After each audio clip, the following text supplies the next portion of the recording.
Os caras estão falando muito alto lá fora. Bom, vai ter aqueles 3 minutinhos para a gente cortar, né? Se não tiver, não é podcast, né? Senão não é. Tá gravando, né? Valendo, hein? Olá, gente, graça e paz, boa noite, boa tarde, bom dia, dependendo de onde você estiver tendo acesso a esse vídeo. Seja bem-vindo mais uma vez ao nosso podcast, é disso que eu estou falando. Uma vez por semana nós nos reunimos aqui com um amigo, alguém que vai trazer um conteúdo importante para a tua vida, para a tua casa. E o alvo do É Disso que eu estou falando é justamente nós conhecermos pessoas e também nos aprofundarmos acerca de temas importantes. E hoje nós vamos falar um pouquinho da fé cristã. Desculpa, gente, tomei Coca-Cola, não estou acostumado. Depois de velho, não se acostuma a tomar Coca-Cola. É disso que eu estou falando, podcast. Então, pessoal, e hoje nós temos ele, que é um amigo já dessa casa, aqui da Igreja do Centro, na cidade de Lausanne, Rafael Augusto. Seja bem-vindo, amigão. Valeu, amigo. Prazer estar aqui. Como é que você está, mano? Tudo bem, graças a Deus. O Rafa é casado, fala aí para esse povo aí. O Rafa é casado, o Rafa é brasileiro, porque você tem cara de europeu, né, meu? Já te falaram isso? O povo acha que eu tenho cara de europeu, fala italiano comigo, né? Já chegou já a acontecer, já? Já, das pessoas não saberem que língua falar comigo, né? Aí eu começo a falar o meu franguês, aí a pessoa fala inglês comigo, né? Por que franguês, irmão? Porque é o francês com o português, né? Porque eu já ia te falar uma besteira aqui. É disso que eu tô falando no podcast. Corta pra mim, aqui na aqui. Ele falou franguês, meu. Peraí, que linguagem é esse aí, meu? Explica pra gente. É que você sabe que o brasileiro chega na Suíça, ele cria um idioma, né? Pode crer. É o franguês, né? Então ele começa a misturar, Mas né? é porque ele solta franga ou o que não. Bom, aí depende. É disso que eu tô falando no podcast. Olha que revelações no podcast, gente. Mas aí Explica depende isso aí. da masculinidade de cada um, né? Não. O franguês é o seguinte, o cara... É até legal no começo, né? Porque, por exemplo, você não sabe falar francês. Você chega na Suíça, algum amigo vai te ajudar. Então ele começa a te ensinar o seguinte... joga esse lixo na poubelle. Aí você aprende que poubelle é lixo. Só que daqui a pouco você não fala mais joga isso no lixo. Você fala, joga na poubelle. Pega a poubelle para mim. Que língua é essa que você está falando? É o franguês. Você entendeu? Então, só que esse negócio evolui. As pessoas começam a criar os verbos, né? Então, por exemplo, em francês você está pesquisando alguma coisa. Você fala o quê? Chercher. Aí o cara cria um verbo, né? O que você está fazendo, Cid? Estou cherchando. É bem isso aí, né, cara? Eu contei num podcast que a gente teve aqui com o imigrante, o desafio do imigrante na Europa. Eu até contei para o irmão aqui que eu falei, cara, o maior mico que eu paguei, eu trabalhava numa metalúrgica que tinha um italiano, ele olhou para mim e falou assim, Sintra, vai buscar o diabo. Pô, eu crente, né, cara? Vai chercher o diabo. Aí eu falei, mas ele está onde? Está na ala 3. Eu trabalhava na ala 4. Aí tu já clamou o sangue de Jesus. Eu ali, cara, sangue do Senhor, o diabo está aqui nessa empresa. Meu amigo, eu procurei o diabo debaixo de carrinho, dentro do trem. Eu falei, onde está o Satanás?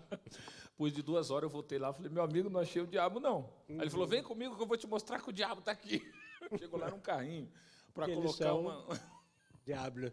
Né? É disso que eu estou falando, né, cara? Os micos que a gente paga, né? Mas assim, eu acho que todo mundo aprendeu um pouco, quem está aqui, aprendeu um pouco o francês assim. Você vai associando, o cara colocou uma palavra em francês no meio da frase em português, daqui a pouco você já está sabendo um monte de palavras, né? Você está há quantos anos aqui, Rafa? É a segunda vez que eu estou aqui. E dessa segunda vez já fez 4 anos, em março, né? Então, da primeira vez você ficou quantos anos? Eu falo 3 anos de boa vontade. 7 anos ao total? Ao todo, 7 anos. Qual foi o maior mico, velho? Você já pagou um mico? Já paguei mico. Fala a verdade. Qual foi, assim, que você fala? Então, eu acho que a dificuldade é você chegar num país sem saber falar a língua. Aí, por exemplo, eu cheguei aqui para pastorear, né? E um pastor amigo meu, eu cheguei em Genebra e aí eu precisava pegar um trem para Zurique, são 300 quilômetros. Então eu precisava ir na estação, comprar o bilhete de ida e volta, né? E aí eu precisava aprender a frase, né? Então alguém me ensinou.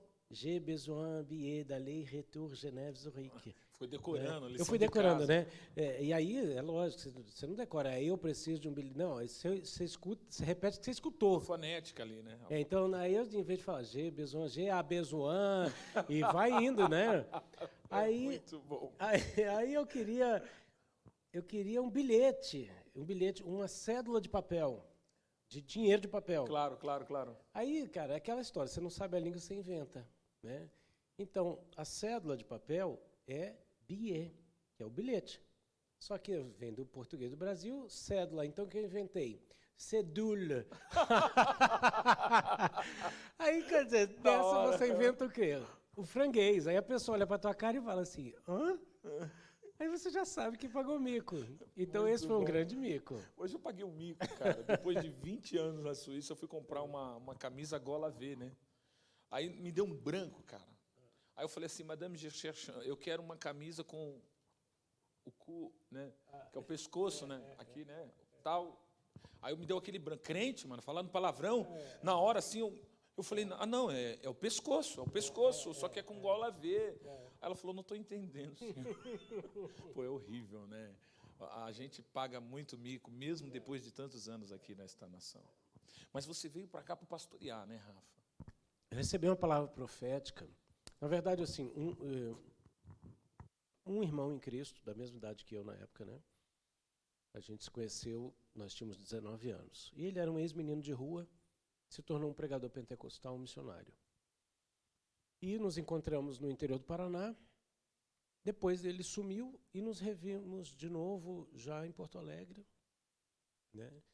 E ele tinha vindo para a Suíça com o intuito de trabalhar, arrumar um dinheiro e voltar para o Brasil, comprar uma Kombi para distribuir comida em São Paulo, né? Porque ele era menino de rua, então ele queria isso. Missionário. Só que ele pegou um avião e chegou em Genebra sem saber de nada da vida. Então é lógico, em 93.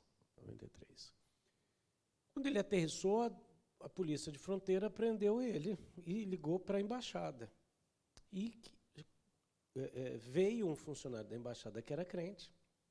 E esse missionário amigo meu era um homem muito usado em revelação. E ele tinha uma frase que era o jeito que Deus usava ele. Ele dizia assim, Deus conhece o seu endereço.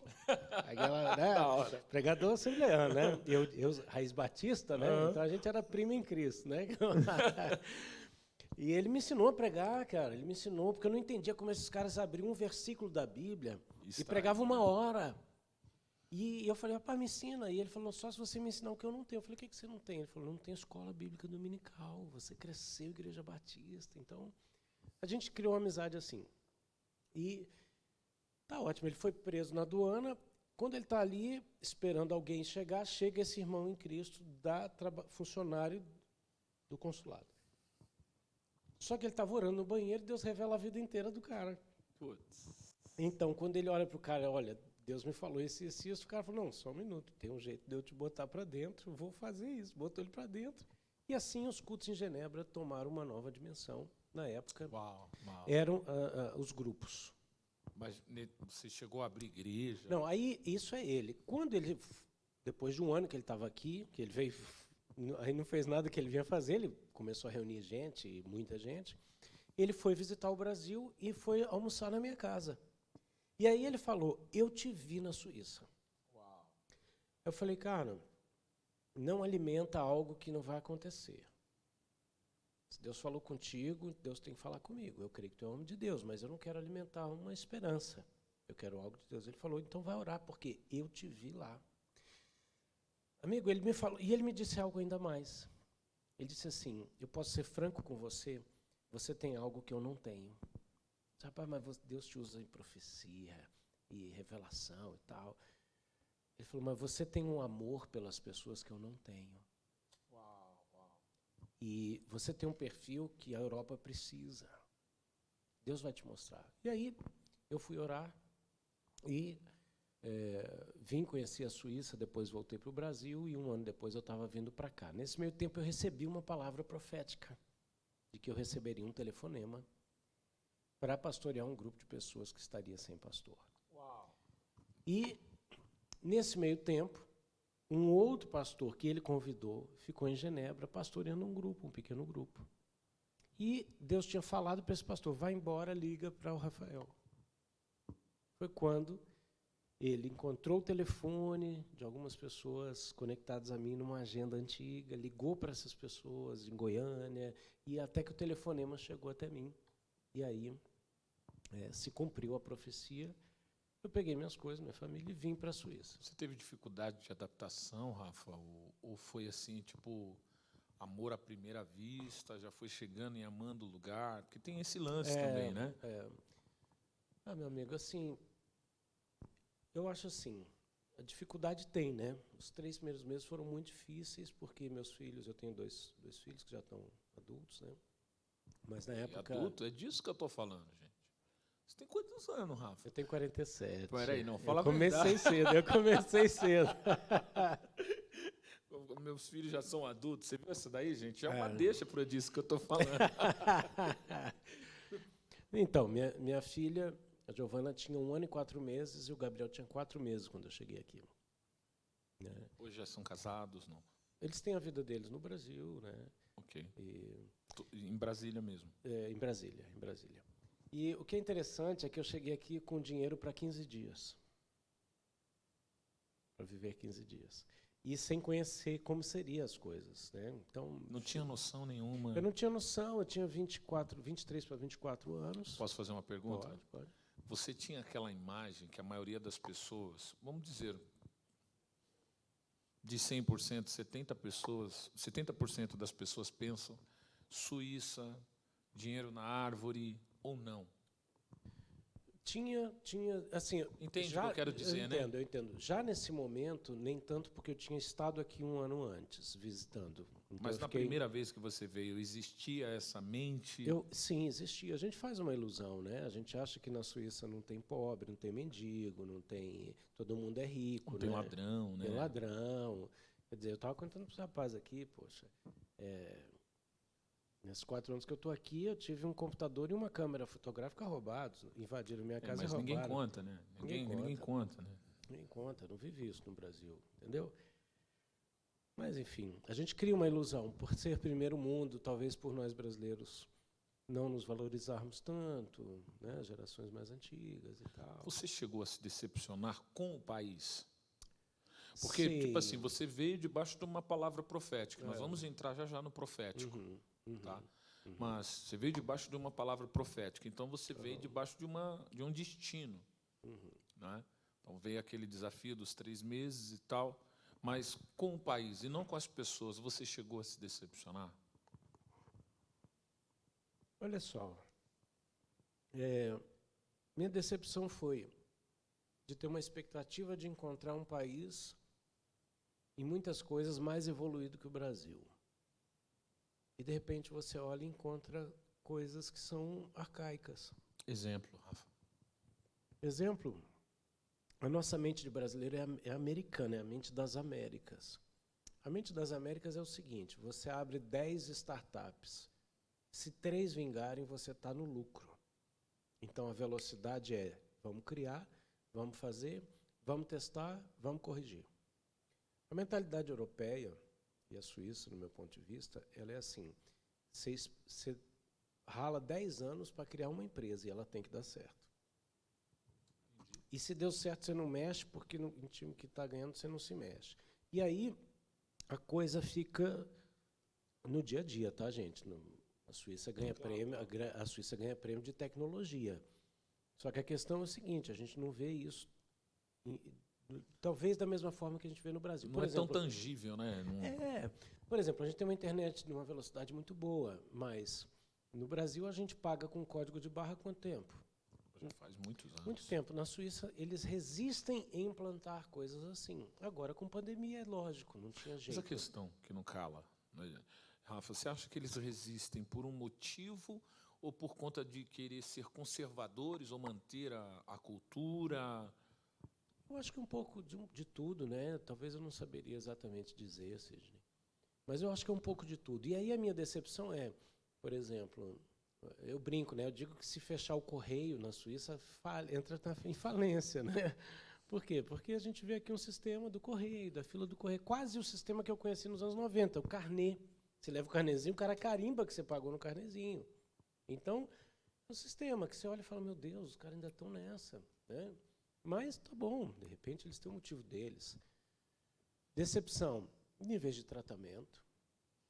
Né? Você fala de nível de tratamento. É disso que eu estou falando no podcast, gente. Olha aí, ó. Fica ligado. Nível de tratamento. Por exemplo, eu costumo dizer que a polidez é diferente da educação. Eu posso te mandar, te xingar e te enviar para um lugar longe, distante, com toda a educação. Entendeu? Vamos botar bonitinho, né? O senhor queira ir se catar. Eu fui polido, não fui? Mas te ofendi. Isso é politesse. Educação é outra coisa. Então, eu descobri que as pessoas eram de uma maneira muito polida, mas ao mesmo tempo elas estavam te ofendendo. Brasileiro diz que foi ofendido por suíços. Corta para mim. É disso que eu estou falando. Revela aí, Rafa. Olha, pastor humilhado na Suíça. Mas assim, não, por favor. Mas eu estou falando. Não, é que é brincadeira, viu, gente? Não, agora vamos assim, entrar num contexto aí. Por Rafa. exemplo, aconteceram coisas, aconteceram. Vamos lá. Quem é brasileiro está na Suíça sabe. O cara, um ano depois que ele aprendeu o francês, ele começou a entender como ele foi ofendido 6 meses antes. Isso é verdade. Agora também eu não vou negar o seguinte. No final dos anos 90, existiu o choque de eu ser um pastor com 24 anos num país onde não tinham tantos jovens exercendo determinadas funções. Inclusive, ainda com a mentalidade antiga, que pastor era ancião, né? Ancião. Mas eu era muito bem respeitado.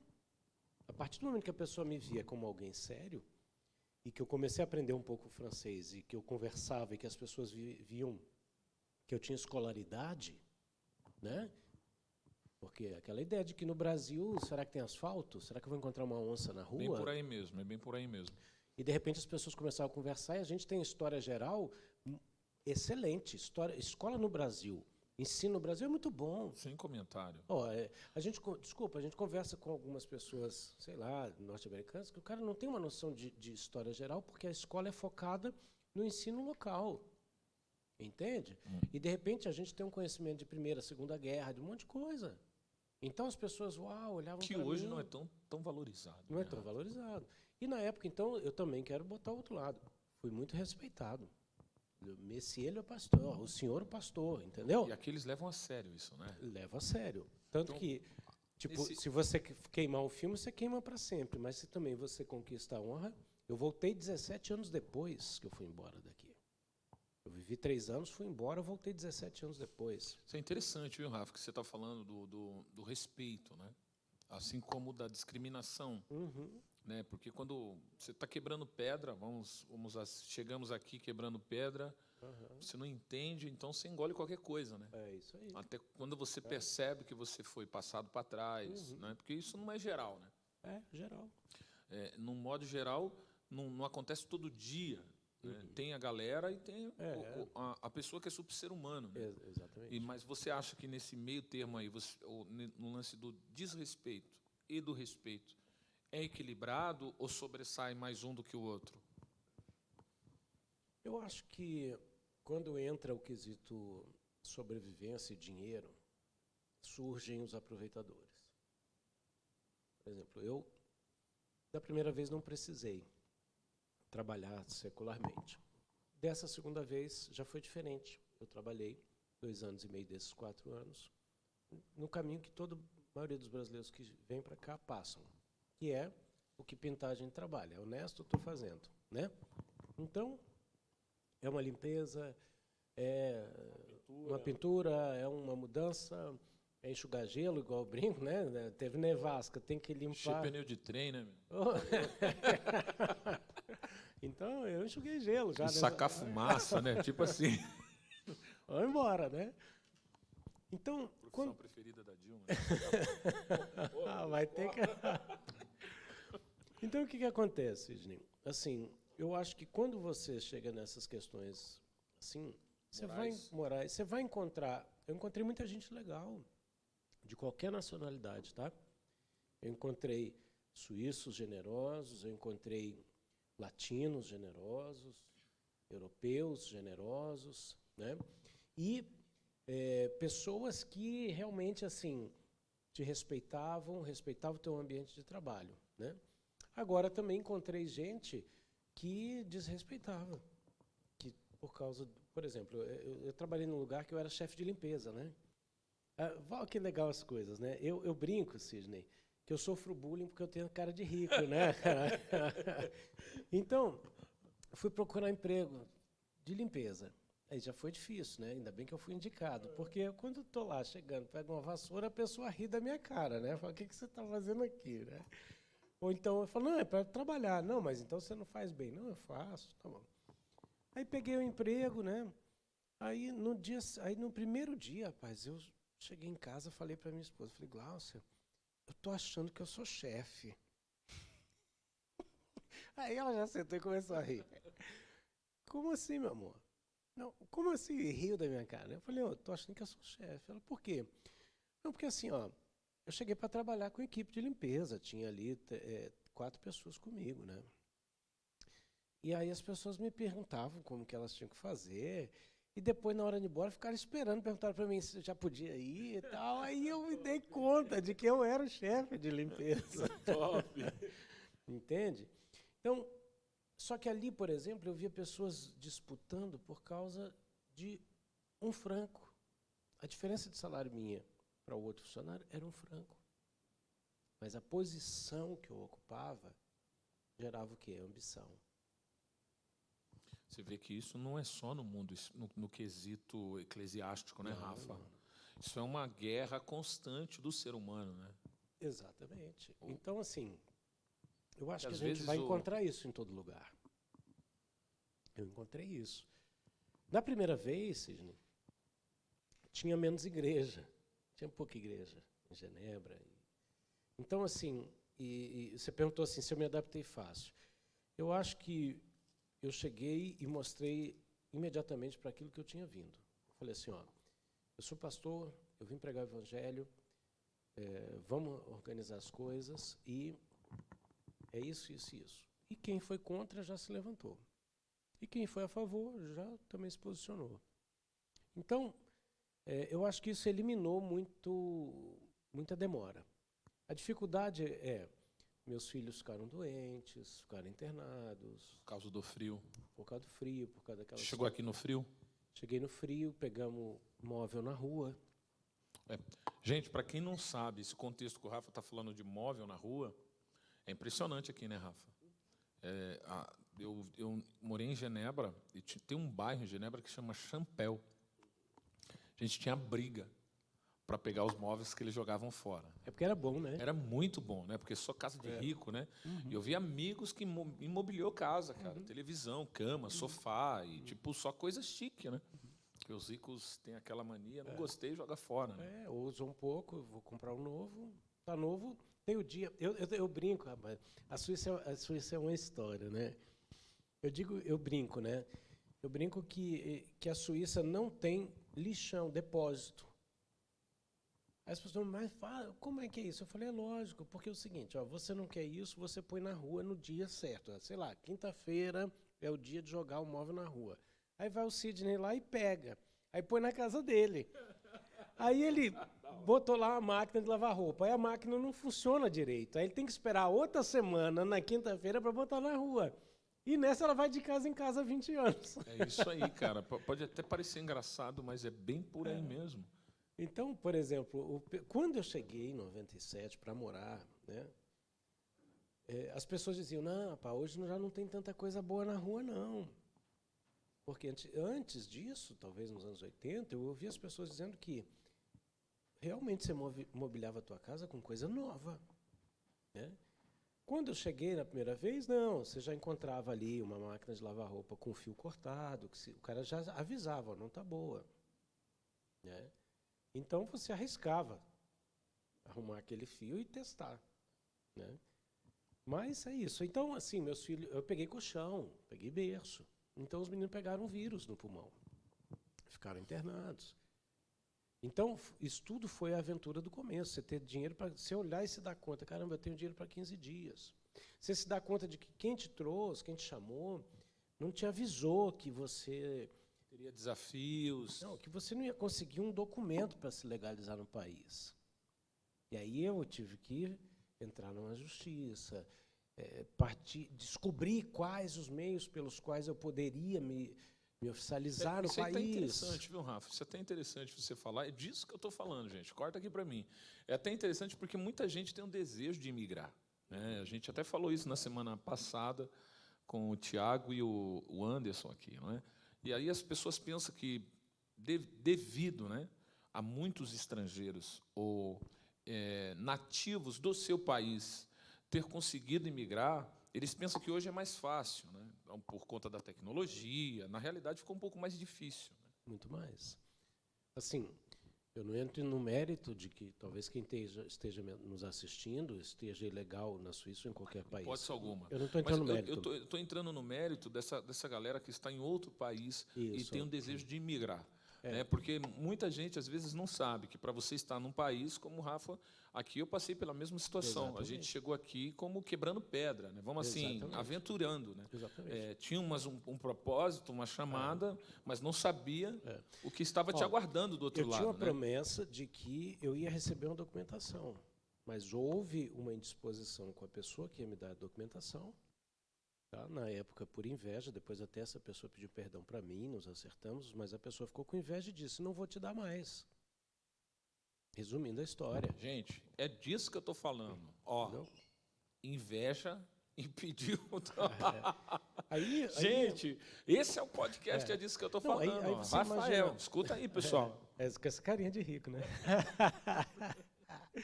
Não, aí você imagina o seguinte, aí eu estou aqui com a família, com um chamado, com um propósito. Mas tem coisas naturais, dentre elas essa. Então, nessa hora, é que a igreja cresceu. Olha que O interessante. momento do desafio, né?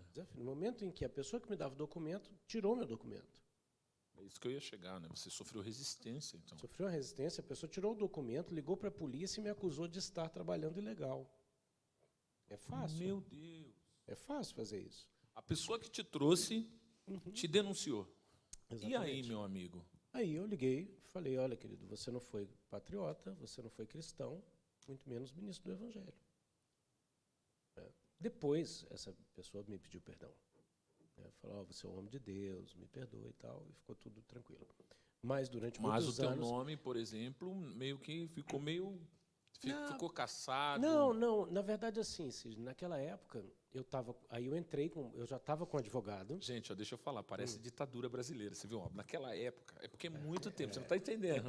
Não, nós A estamos... mente do Rafael, quando falar naquela época, você viu que ele já falou, meus filhos hoje estão grandes Não, e tal. é lógico. Então, Nós estamos... naquela época, foi Presta atenção, nós estamos em 2021, cara. Nós estamos falando de 1997. Pô, rapidinho, só 23 anos, Só 24 anos, com detalhe. O mundo mudou em 15 anos mais do que ele mudou em 100. Profundo. Pensa comigo, Sidney. Quando eu saí do Brasil, quem tinha celular? Tinha o Tijorola. Lembra? Ixi, não, como era o nome? Cara, Sony Ericsson. Não, era um negócio desse tamanho, parecia um micro-ondas, velho. Você pegava Não, assim, era um tijolo, aquilo era um pterodátilo. a antena desse tamanho para Não, fora. e quem assim, te ó. ligava, você pagava. Quando a gente chegou na Suíça, tinha telefone celular pré-pago com chip. É verdade. Então, você imagina, só que... Mas aí entra uma coisa não em contradição. Sim. Você vê que a Suíça ela é avançada para algumas coisas e atrasada para outras. Para outras. Né? Porque quando eu cheguei aqui, eu vi celulares que eu nunca tinha visto no Brasil, não, cara. Misericórdia, não tinha. Assim, eu acho que o caro da Suíça não é o caro do Brasil. Por exemplo, em geral, no Brasil, moradia, eu acho que não é tão caro em relação ao quanto é caro na Suíça. Não é verdade? Por exemplo, eu venho de Brasília. Brasília é caro de se morar. Imagino, cara. Não é verdade? As pessoas moram... Dizem que é a cidade modelo, cidade programada. Programada e tudo mais. É caro morar em Brasília. Mas eu acho que em nível de comparação, por exemplo, é muito mais caro em Brasília você comprar um carro novo, zero, do que aqui na Suíça. custo-benefício, você está entendendo qual o nível de comparação? Claro, sem dúvida. Uma vez você falando disso aí, eu me lembro quando eu cheguei aqui, eu vi a possibilidade de eu comprar um carro, um Mitsubishi, que no Brasil custava 80, 90 mil reais. Nunca você compra esse carro no Brasil. E aqui por normalmente. 5.000 francos na altura. Eu falei, não acredito. Peraí, tem alguma coisa errada. Eu tinha trabalhado aquele mês inteiro e eu tinha ganhado 7.000 francos. Então, na minha mente, não era francos, não era real, era dinheiro. Era dinheiros, Tipo, no Brasil é 90 mil dinheiros. Não, Dinheiros. aqui com 5.000 dinheiros eu compro um carro. Pronto. Olha só, quando eu vim a primeira vez, cara, eu comprei um Fiat Tipo. Cara, no Brasil, era um lançamento, era um carrão. E o carro que eu comprei aqui já era um carro velho. O painel eletrônico, eu me senti na super máquina. Eu era o Michael Knight, entendeu? E eu paguei, cara, né? Eu paguei 2.500 dinheiros. Sim, 1.500 dinheiros. Que no Brasil isso representava, esse carro representava Não, quanto? sei 30 lá, mil dinheiros? Aquele carro no Brasil ia ser 30 mil, sabe? E eu vendi esse carro, eu fiz um negócio com um amigo que comprou esse carro. Eu falei assim, você paga a minha conta de celular e fica com o carro. Meu Deus. Na hora que eu vendi o carro, entendeu? Incrível. Então, assim, no nível só para dar uma ideia de comparação, que aqui, por exemplo, é mais fácil você talvez ter um carro financiado do que no Brasil. Só que aqui você não consegue morar se você não tiver um documento. E se você tiver um documento e não tiver o dinheiro para pagar caro num aluguel, num apartamento mínimo, porque às vezes amigos nos ligam do Brasil. Quando eu falo, rapaz, onde é que você está? Estou aqui no meu quintal, que o cara mostra o quintal. É uma fazenda, né? Uma fazenda. Uma Eu fazenda. falo, cara, você é rico. A pessoa às vezes não se dá conta. Eu digo, não, você é muito rico. Olha a liberdade, olha o quintal, olha o tanto de terra que você tem. Né? Tá o feijão assando, tá o feijão cozinhando e tal, né? Sabe, são coisas que devem ser valorizadas. Sem dúvida. E que hoje não é, né, Rafa? E não é, porque a pessoa está olhando para a grama do vizinho. Então, todo Falar lugar... em grama do vizinho. Vamos falar agora de brasileiro. Você acha que o brasileiro que vem para cá, ele olha muito a grama do vizinho? Eu não consigo entender a pergunta, né? Ele vem para cá porque ele olha a grama do vizinho e ele fala, não é possível. Ou ele é corajoso, ele vai para conquistar. Deixa eu te falar um negócio. Por favor. Quando eu vim a primeira vez... É disso que eu estou falando no podcast. Deixa eu te contar um negócio. Eu estou te contando algumas coisas que talvez eu nunca tenha falado. Mas quando eu cheguei a primeira vez, eu assumi esse grupo que esse pastor me passou, devia ter, não quero falhar, mas vamos dizer que tivesse 20 pessoas. E eu dei um checkmate. Falei, eu vou sair desse apartamento, eu quero um apartamento grande, porque pastor tem que ter sala para receber pessoas. Aí metade desviou, a outra metade ficou fiel, né? Aí eu... não. Peraí. Vamos lá. Segura aí o raciocínio. Segura aí. Você está falando assim, metade desviou e metade foi de acordo. Você acredita que ainda existem crentes que pensam que pastor não pode ter casa, ter carro? Porque qual seria essa mentalidade? Explica para a gente, Rafa. Eu acho que naquele momento ali, a mentalidade de pessoas era uma experiência negativa. Eles falavam assim, você é mais um que vai passar aqui e deixar a dívida ir embora. Ok. Não seria que eles não eram de acordo que a minha questão, corrigindo, não era porque o pastor não poderia ter, eu acho que também. Era mais medo do pastor não assumir. Não, eu acho que eram as duas coisas. Porque depois eu vi gente dizer assim, não, peraí, você vai pagar tanto nesse celular, é caro demais. Você vai pagar o aluguel da igreja. Nós alugamos um salão. Nós estamos falando da época em que, em Genebra, brasileiro não tinha salão alugado. Talvez a Assembleia de Deus tivesse um lugar alugado, com todo o subsídio vindo do Brasil.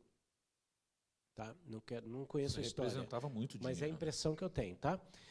Nós estamos falando, em 97, eu aluguei um salão por 3.500 francos. Uau!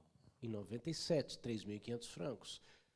Se eu não me engano, o salário mínimo extraoficial na Suíça, porque a Suíça nunca demorou para assumir essas coisas, talvez na época fosse 1.400 francos. Então, ou seja, você pagava 2 salários e alguma poucos coisinha. mínimos suíços no aluguel. Teve gente que falou assim, tu é louco pagar tudo esse dinheiro de aluguel? Eu disse, não, você não está entendendo. O que isso gera de recurso espiritual, financeiro, para expandir o reino, não tem preço, tem valor. E você atrela esse pensamento cristão à influência espiritual desta nação? Também, exatamente. Por quê? Porque o suíço tem razão quando ele diz, ele se sente mal porque ele vê todo mundo vindo, sugando e indo embora.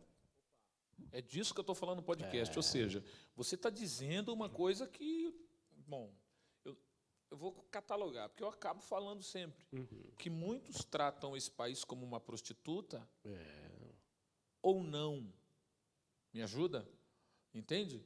Vem aqui, usufrui e vai embora Vai e deixa embora. como se diz, vamos usar uma expressão brasileira, deixa o buraco aí. É muito. E principalmente brasileiro para queimar nosso filme. Entende?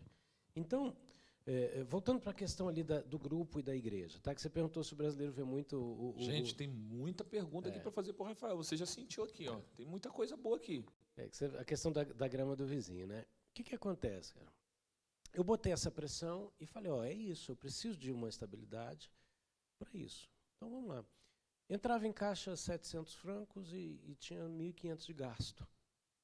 E eu assumi aquilo e conseguimos elevar isso a 3.000 e poucos francos por mês. E eu botei tudo isso no aluguel. E é toda uma história maravilhosa de como esse salão apareceu na nossa mão. O fato é que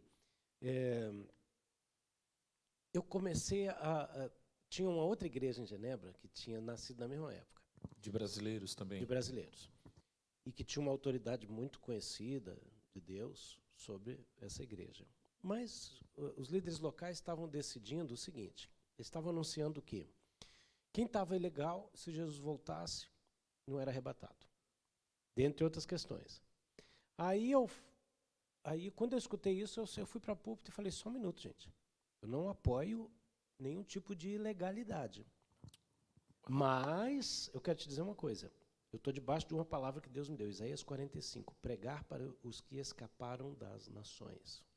E é aqui que eu quero entrar. Muita gente que sai do Brasil sai por coragem e porque não vê outra opção. E aí chega em lugares como a Suíça e enxerga uma oportunidade. E então, o que eu anunciei na época? E até aproveitei de uma lei que ainda estava em vigor, e ficou em vigor por muitos anos, que era a lei de refúgio. Dentro de igreja e de restaurantes e de ônibus, não podia se fazer o quê? Controle. Ainda não pode. Bom.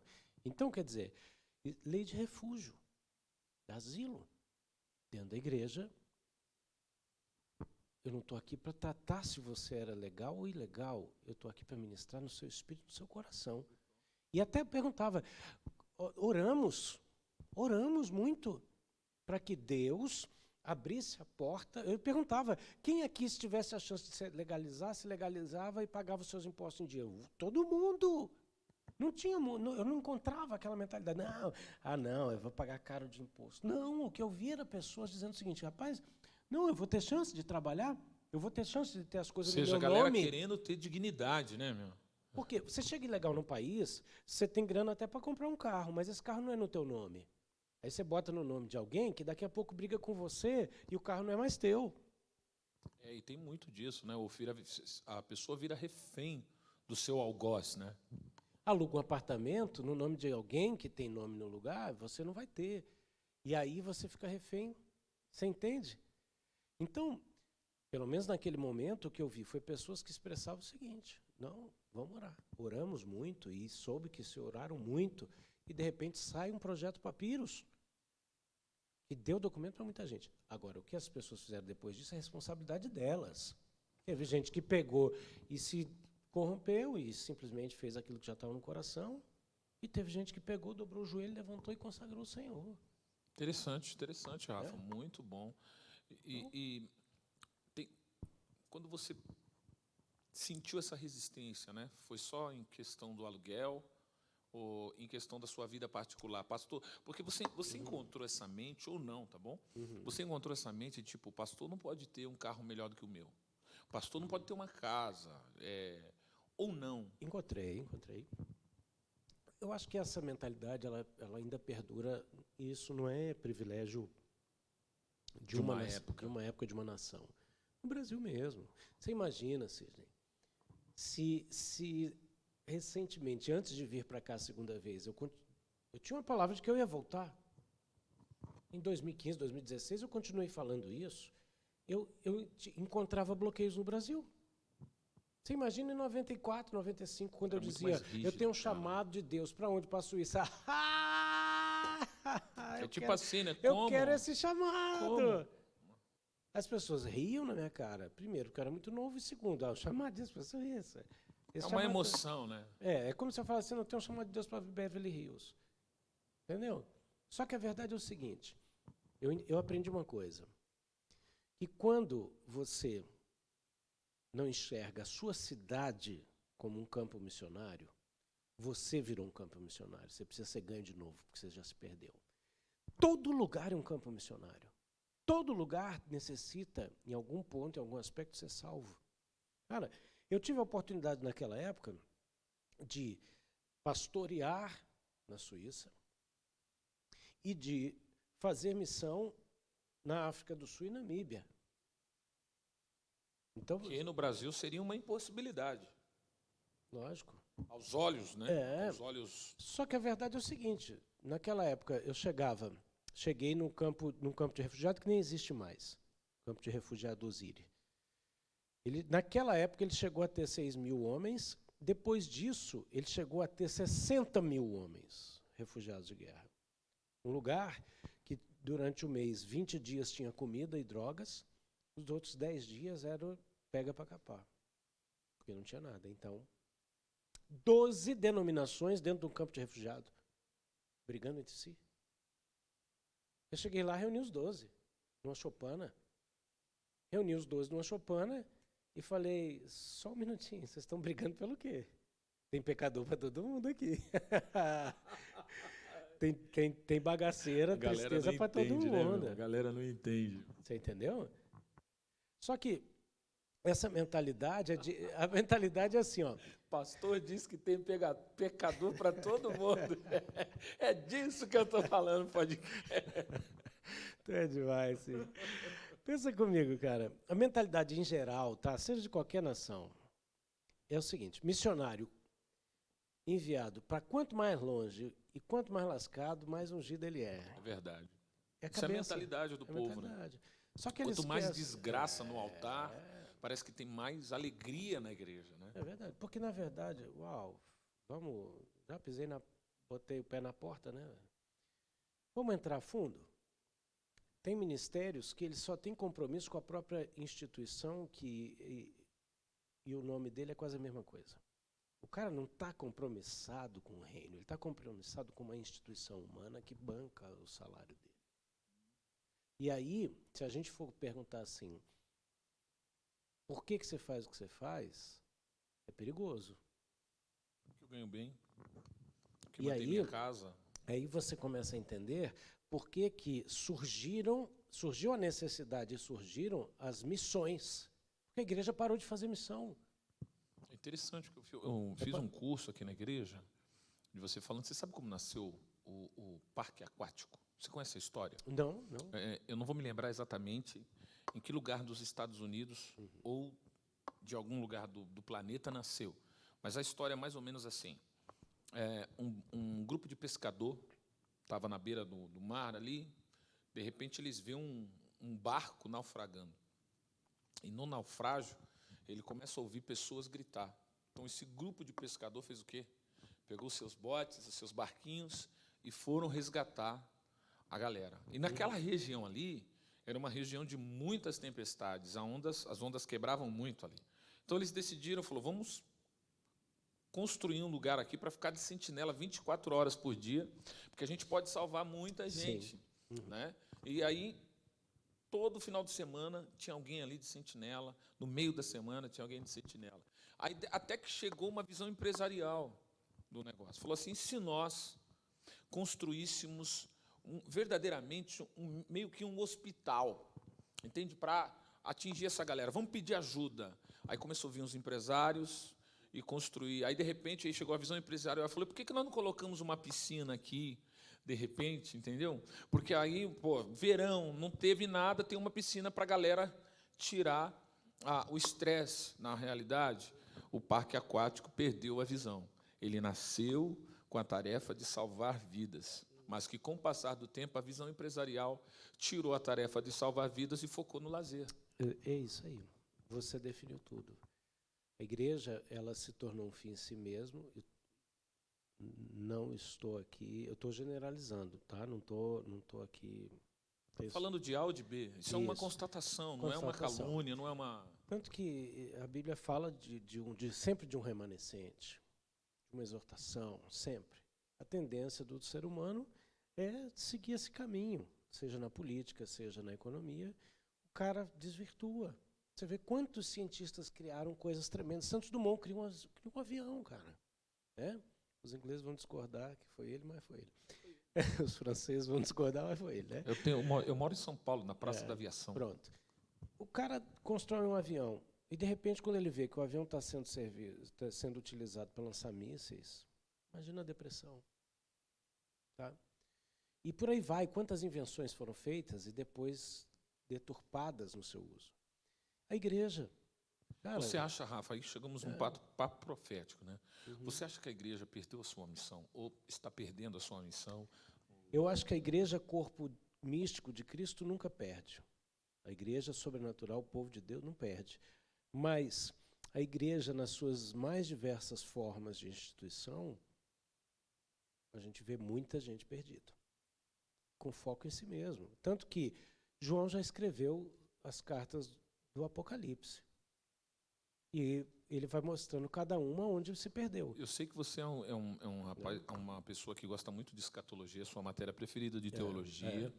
Nesse ponto que nós estamos na Terra, escatologicamente falando, em que período da igreja nós estaremos? Querido, eu acredito Esmírnia, Laodiceia? Não, eu acho que nós estamos vivendo o período de Laodiceia, que é a igreja rica e pobre. Nós nunca vimos, agora não por causa de pandemia, tá? Porque aí a página em 2 aninhos virou assim, ó, num ponto que Jesus só não voltou por misericórdia de muita gente, mas a qualquer segundo. Mas vamos lá, até 2019, qual era a exortação? Você diz que é rica, mas é pobre. Pobre, cega, miserável e nua. Igreja que se satisfaz em si mesma. Cara, uma coisa eu me senti realizado em Deus, outra coisa eu falo assim, uau, eu fiz essa caneca, ela é lindona. Eu sou mais eu. Você acha que bom, é porque a gente não quer catalogar ninguém, né? Mas você acha que as pessoas, no lugar de cumprir a missão, elas estão sentindo prazer com a noiva? Exatamente. E aí, meu amigo, isso aí é prostituição com a noiva de outra pessoa, né? Isso é muito forte, isso é adultério ministerial, cara. Isso é adultério espiritual, bicho. Exatamente. Porque nós estamos, então, vivendo uma vida, nós estamos vivendo uma apostasia ministerial. Em nome de Jesus, amém. Né? Caraca, Rafa, isso é muito sério. É disso que eu estou falando, gente. É muito sério. Porque e até, essa constatação é até preocupante, meu amigo. Porque quando se fala disso, nós vemos que tem muita gente séria nos dias atuais. Tem muita gente atuando a propósito do reino e para o reino, em nome de Jesus. Mas tem muita gente tirando proveito dessa realidade. E tem muita gente que nem se dá conta de que perdeu. Eu não estou falando de maldade, não. Eu acho que tem gente ruim. Eu acho que tem gente aproveitadora. Mas eu acho que tem muita gente que precisa de uma do colírio, né? Do colírio. Precisa de uma sacudida. Entende? Precisa que se pergunte assim, por que você faz o que você faz? Ah, não. Por quê? Ah, por quê? Por quê? Eu estava falando com um jovem essa semana, Rafa, e o que você está falando é tão sério.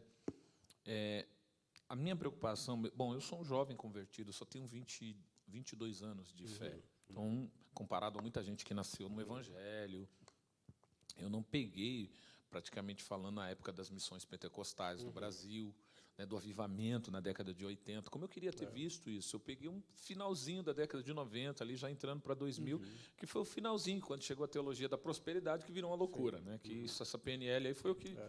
Eu acho que foi uma das grandes causas do esfriamento da fé, né? Que tiraram o foco da cruz e colocar o foco nas coisas. Né? Mas, e conversando com ele, ele usou uma expressão que me deixou assim. E ele disse assim, eu acho que a igreja precisaria se arrepender.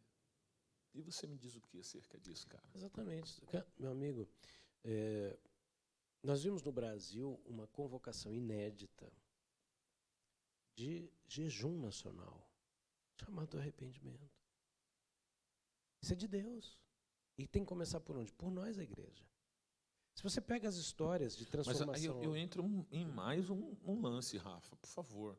Esse arrependimento foi convocado pela igreja ou foi convocado pelo governo? Foi convocado pelo líder máximo da nação. Aí, sabe o que eu penso? É que se a igreja não acorda, Deus levanta os círios. Deus levanta os líderes para dizer assim, façam, pelo amor de Deus. Porque se você olha histórias de Daniel, histórias de Neemias, histórias de homens que viram a apostasia da nação e se levantaram em intercessão, e Deus dá a eles uma estratégia. E esses homens se levantam como intercessores e com orações de arrependimento por identificação. Interessante, que Neemias ele identifica mesmo ali, né? Você pensa o seguinte, cara. Neemias era um copeiro do rei nascido em cativeiro. Ele recebe uma notícia que o entristeceu muito. A cidade de Jerusalém, os lugares sagrados, as portas, os muros, os túmulos foram queimados e destruídos. Ele fica profundamente triste e durante 4 meses ele ora. Só que aparecer na presença do rei com semblante caído significava, cara, tu vai morrer. Porque vai que o rei pode achar que... Cara, isso é profundo, né? Porque Entendeu? um coitadismo na presença de um homem era digno de morte e na presença de Deus. Aí esse rei fala assim, o que você tem? Aí ele diz assim, o que você tem não é doença física, é doença de alma. O rei conhecia ele, né? O rei conhecia ele e o rei teve aquele rei, gente, teve sensibilidade. Neemias não perdeu a chance. Ele diz, como eu posso estar feliz se a minha cidade está nessa situação? E quando o rei fala, sabe o quê? O que eu posso fazer para te ajudar? Você entendeu? O que ele falou? Eu quero recurso para a minha segurança e para o financiamento da restauração de Jerusalém.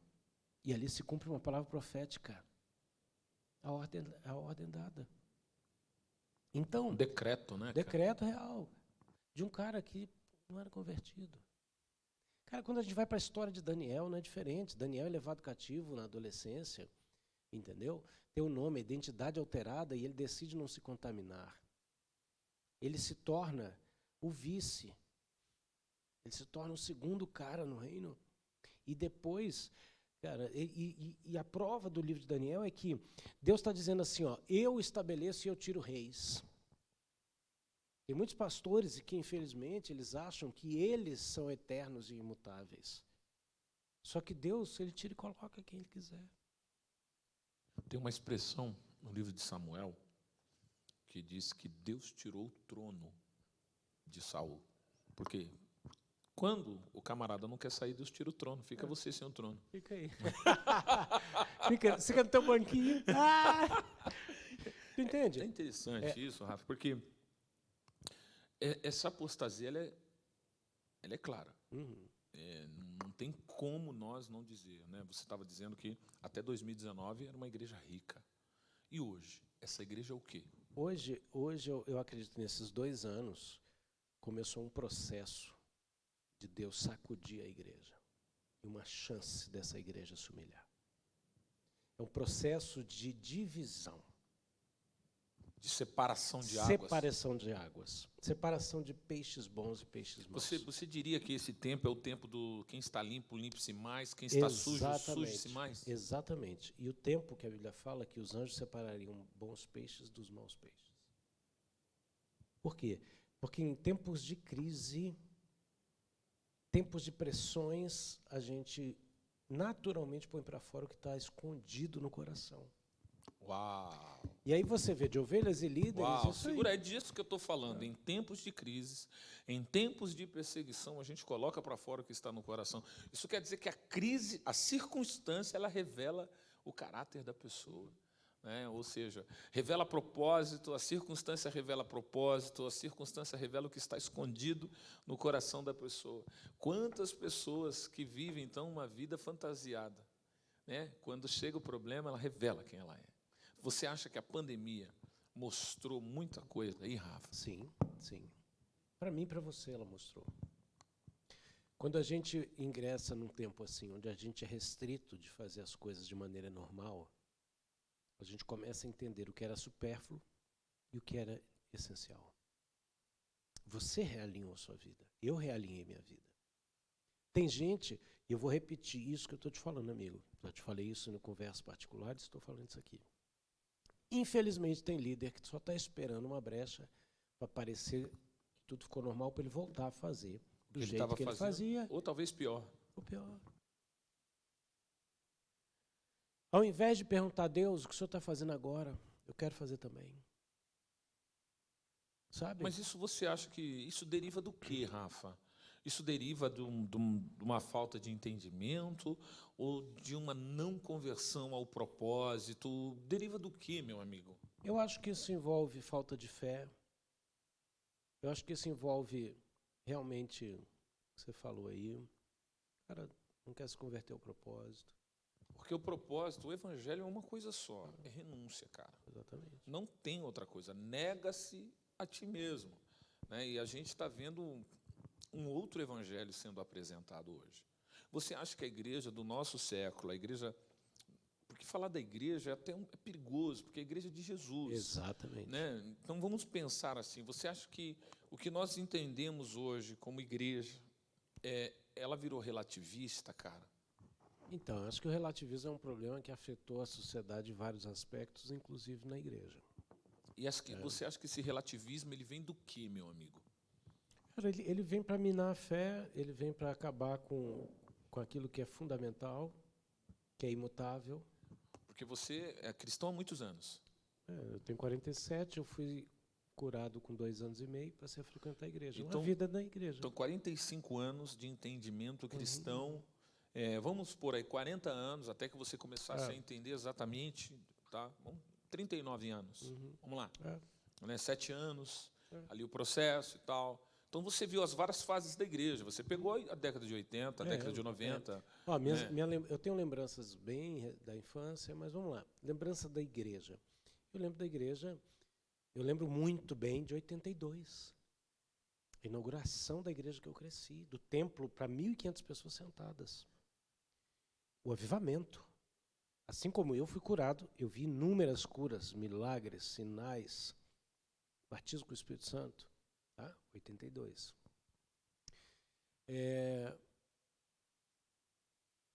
Aí, cara, eu vi esse movimento.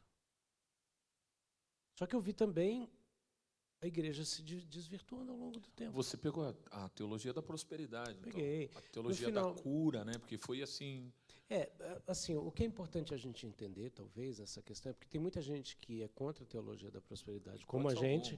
Não, assim... O alvo aqui não é catalogar. Não é. Mas, assim, por exemplo, o que não está certo na teologia da prosperidade? É o cara dizer assim, se você é pobre é porque você está em pecado, ou se você está doente é porque você está em pecado. Existiu? Você chegou a presenciar isso, cara? Sim, presenciei isso.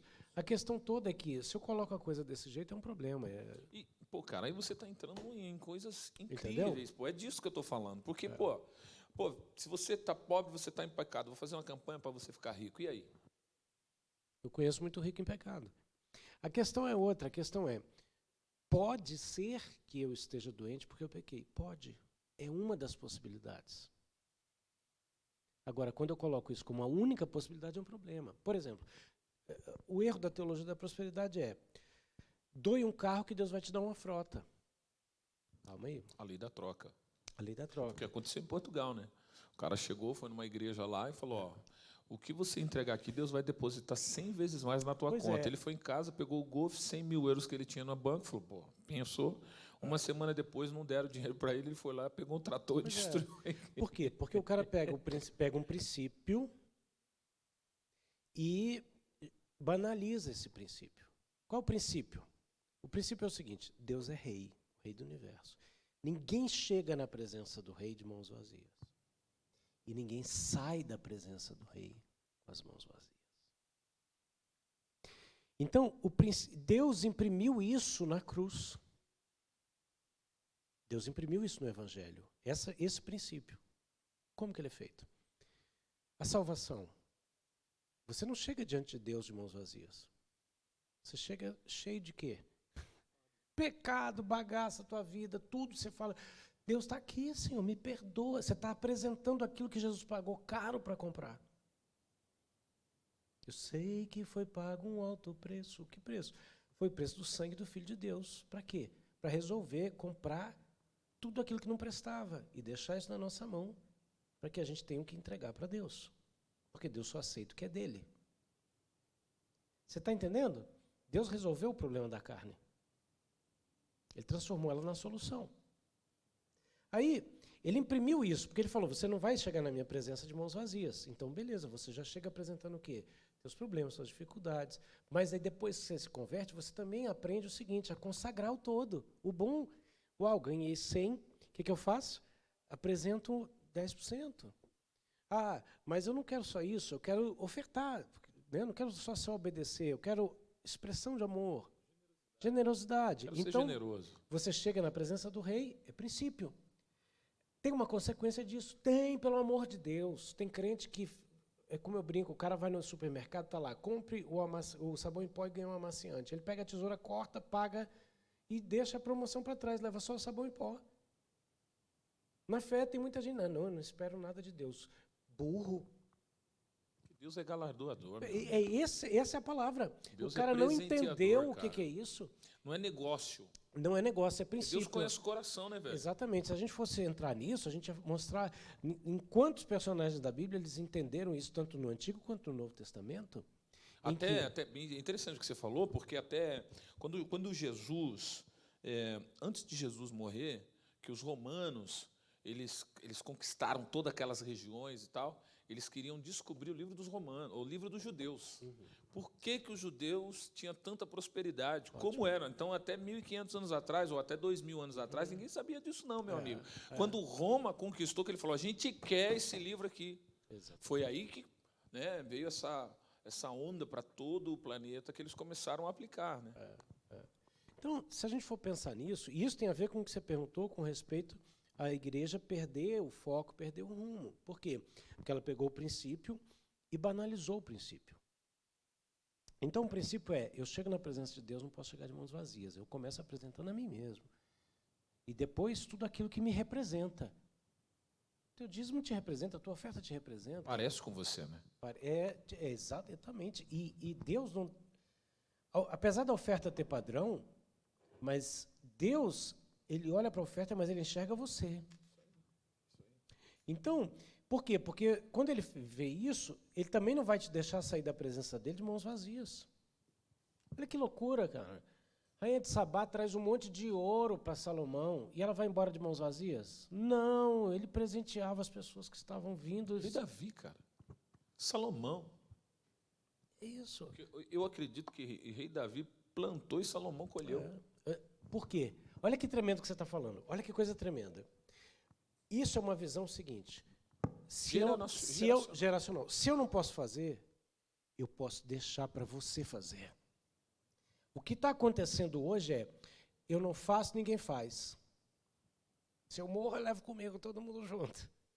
Esse é o problema. Por quê? Porque aí o cara interrompe um processo de Deus e Deus tem que levantar uma nova geração do zero para recomeçar as coisas. Isso é forte, porque eu acredito no que você está falando aqui. É tão profundo que eu não acredito que Deus vai levantar uma nova geração nos nossos dias. Isso é sério, sabe por quê? Porque vai vindo ciclo, mas chega uma hora que o grande ciclo chega no fim, e nós estamos no final. Eu não dá acredito, tempo. Cara, eu acredito. Não dá mais tempo.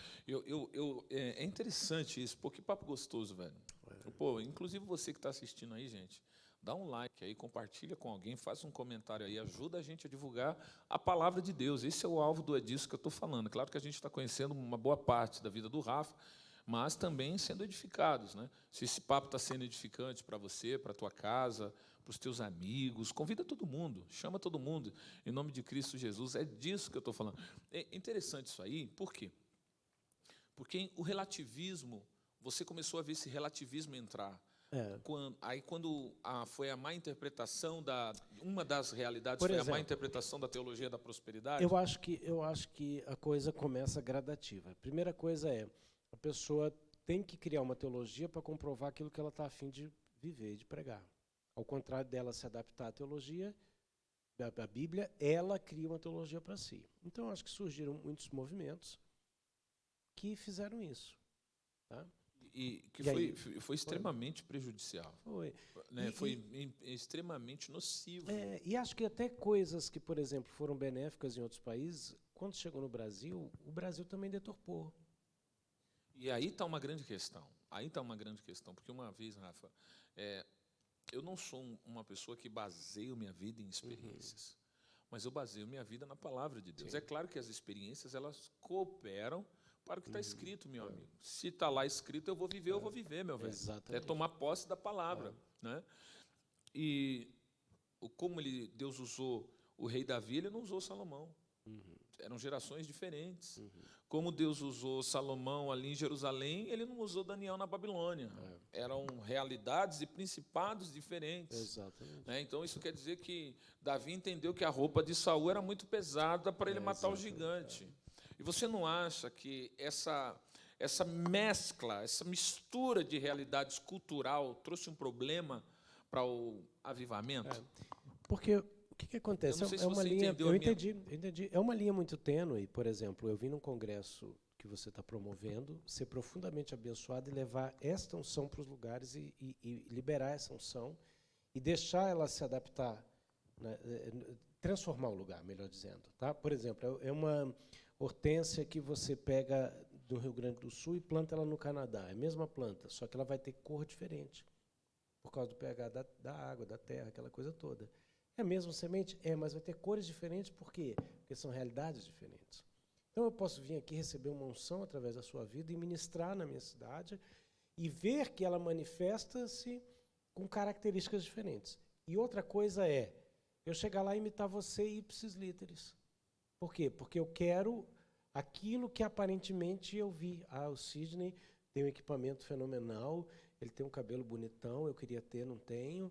Aí eu vou lá, me transvisto de você. Pensei que você ia falar outra coisa. É disso que eu estou falando no podcast. E quero replicar aquilo para ter a impressão de que eu tenho a mesma coisa do que eu acho que você tem. Quer ver o exemplo bíblico disso? Ananias e Safira. Ananias e Safira acharam que existia algum glamour no apostólico. Pelo amor de Deus. O que estava acontecendo era um movimento tranquilo, livre, das pessoas venderem as suas propriedades e depositarem aos pés dos apóstolos. Tá?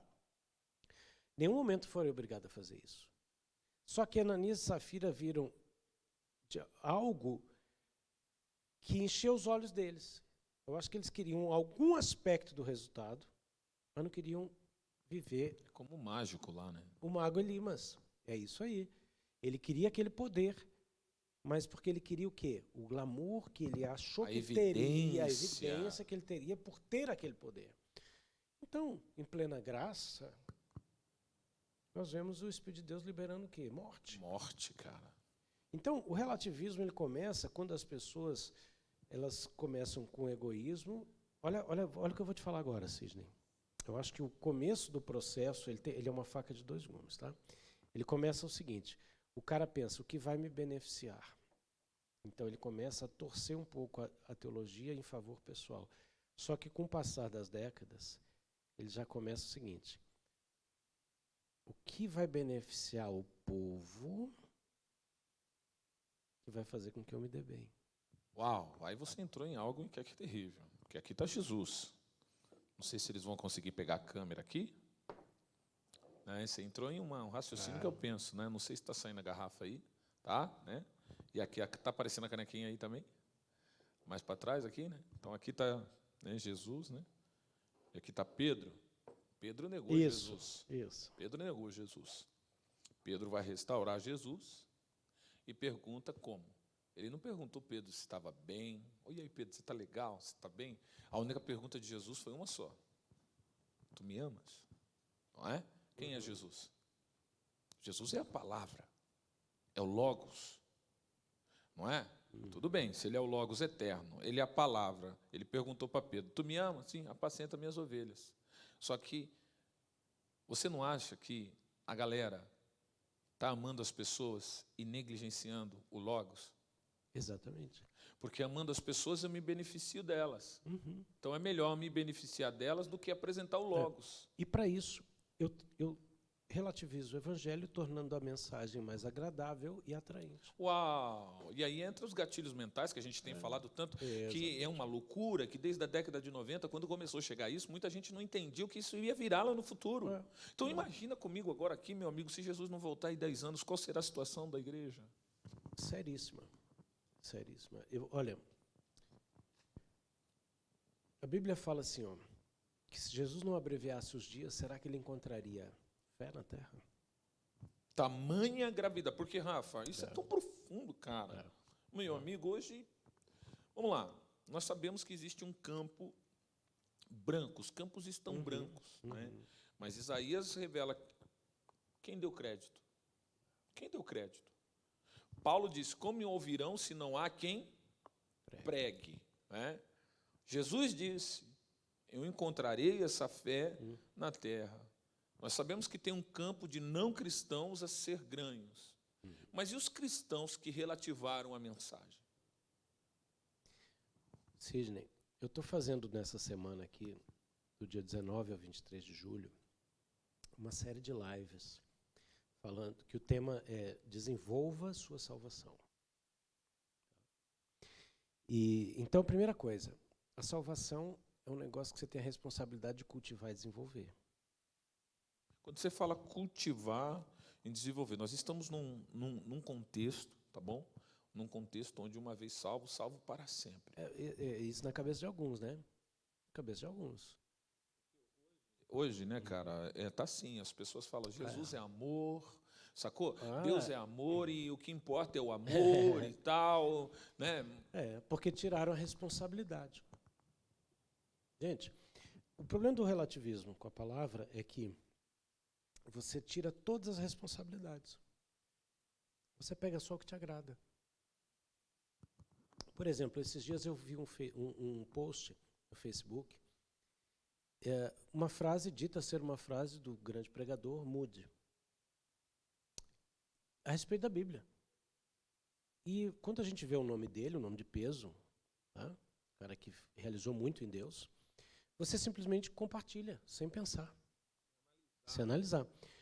E é bem provável que o Facebook tenha trazido para mim um remember, né? Uma coisa que eu já tinha até postado. E, de repente, eu ia curtir, ele está dizendo que a Bíblia contém a palavra de Deus. Aí eu falei, não, está errado. A Bíblia não contém a palavra de Deus, a Bíblia é a palavra de Deus. A partir do momento que eu não creio mais que a Bíblia é a palavra de Deus, que ela contém, eu começo a determinar, bom, isso aqui não é, isso aqui é. E aí, meu amigo, eu me torno Deus de mim mesmo. Eu não acredito mais que Deus é capaz de preservar o próprio livro dele. É disso que eu estou falando, gente. Agora, deixa eu te falar, desenvolva a sua salvação. O cara que achou que uma vez salvo para sempre, cara, é melhor que ele nem fosse crente. Entendeu? É melhor que ele procurasse outra religião ou nada. Por quê? Porque no final das contas, né? Você está de boa, mesmo. vai ser Posso salvo ficar mesmo. Pecado a vida inteira. Bom, eu trabalhei aqui na Cruz Vermelha. É tão forte que você está falando. Eu trabalhei com uma senhorinha de quase 100 anos, 90 e alguns anos. Ela lúcida, andava essa Lausanne toda, eu tinha que ficar correndo atrás dela. E estava acompanhando ela para fazer compra, cabeleireiro, aquela coisa e tal. E um dia ela falou assim para mim, o meu neto é dono da discoteca, mas ele já é salvo. Né? O outro é dono de um prostíbulo, mas ele já é salvo. Eu não entendia esse raciocínio. Né? Até eu estudar teologia, fui estudar teologia de Calvino, e aí estudamos várias vertentes, e eu percebi que aqui a galera vive assim, né, cara? Agora, vamos para a Bíblia, vamos para o Novo Testamento. Esse pessoal que tem dodóizinho com o Antigo Testamento, né? Eles acham que a Bíblia é só o Novo, né? Bom, vamos para o Novo Testamento, os textos da Bíblia lá de Apocalipse, que fala, foste achado em falta. Então, peraí, a gente está falando de fé, mas não é uma fé assim, eu creio, é uma fé maior. Eu falei na live de segunda-feira sobre isso. Existe uma palavra, a palavra para fé no Novo Testamento, em grego, é pistis. Ela foi traduzida para o latim para fidelis, e encontraram em português uma palavra fé, que não tem nada a ver com a raiz fidelis, nem com pistis, e nem tampouco com a palavra hebraico, que é emuná. Emuná não é o crer. Emuná é a expressão da sua fé em ações. E isso é usado no Novo Testamento. Quando Paulo diz assim... Emuná, né? Emuná. Interessante. E-M-U-N-A-H. Isso, emuná. Você conhece a expressão rupereta emuná? Não. Daqui a pouco eu te explico. Tá. Olha só, Paulo diz assim, combati o bom combate e guardei a emuná. Ele não está falando que ele guardou aquilo, a fé de, eu creio que Deus é Pai de Jesus, Jesus é meu Salvador. Não! Ele está guardando essa crença, essa fé que fez com que ele combatesse tudo que ele combatesse. Uau. A emuná fez com que Abraão fosse contabilizado como justiça. A Bíblia fala que o justo viverá pela emuná. E não para ele levantar a mão e dizer que Deus existe. Você entende, Cisne? Talvez o contexto que eu vou falar não tem nada a ver, mas pode ser que existe uma vertente, uma ligação. Rupereta emuná é o capitão do barco. É o cara que está responsável de levar a embarcação para o destino seguro. Uau! Há uma responsabilidade. Ele... Não é aquele que está remando, Uou. mas é aquele que está no... É a figura do apóstolo. Ah lá, baixou. Desculpa, gente, já disse que eu estou... É a figura apostólica. Que o apóstolo é o nome que os romanos adaptaram dos fenícios e que Jesus tornou ele bíblico, porque não era, como igreja não era bíblico, para se referir aos enviados dele. Enfim, o que acontece, Cisne? Por que a gente está falando disso? Por causa do relativismo. O relativismo vem para destruir a emuná. Já não há fé. Para que eu vou ter fé? Nem a fé do crer, porque existe uma diferença entre o crer e o emunar. O crer eu creio que Deus é real, mas eu não opero. Então Deus nos exorta a ter uma fé operante. Essa fé operante é a emuná. Então, o cara crê, mas ele já não opera mais. Ele tem uma fé inoperante. Então ele já baixou o nível dele. Uma fé sem obras. Fé sem obras. É morta. Entendeu? E a Bíblia nos manda o quê? Os princípios básicos dos oráculos de Deus. É o quê? Arrependimento de obras mortas. Nós estamos falando de gente que tem fé e que só produz morte. E aí, meu Deus do céu. Mas aí entra uma questão terrível, Rafa. Cara, tem um texto na Bíblia que quando eu leio, eu fico doido com ele, tá bom? Eu sei que tem uma teologia para isso, já estudei muito sobre isso. Quando o escritor aos Hebreus escreve no capítulo 4 de Hebreus e no verso 6. Por que é impossível? Ou 6:4. Por que é impossível? O que provaram? Aqueles que provaram o poder do mundo vindouro, foram participantes da palavra, entende? E de repente caíram outra vez. No meu ponto de vista, isso é apostasia. É alguém que provou da emuná, não só da crença, eu creio em Jesus, não. O cara que provou. Porque a salvação, vamos lá, vamos bater na salvação? A salvação, cara, ela é feita de duas coisas. O sangue e o testemunho. O sangue nos compra e nos justifica. E o testemunho? O que é um testemunho? É a prova de que funciona. Se o cara está pegado só no sangue e não deixa esse sangue manifestar o testemunho, ele está pensando que vai ser salvo. Interessante isso aí, né, gente? Porque hoje você vê aquelas frases de efeito moral no Facebook. O amor de Deus é suficiente. Eu chamo essa teologia do Hakuna Matata.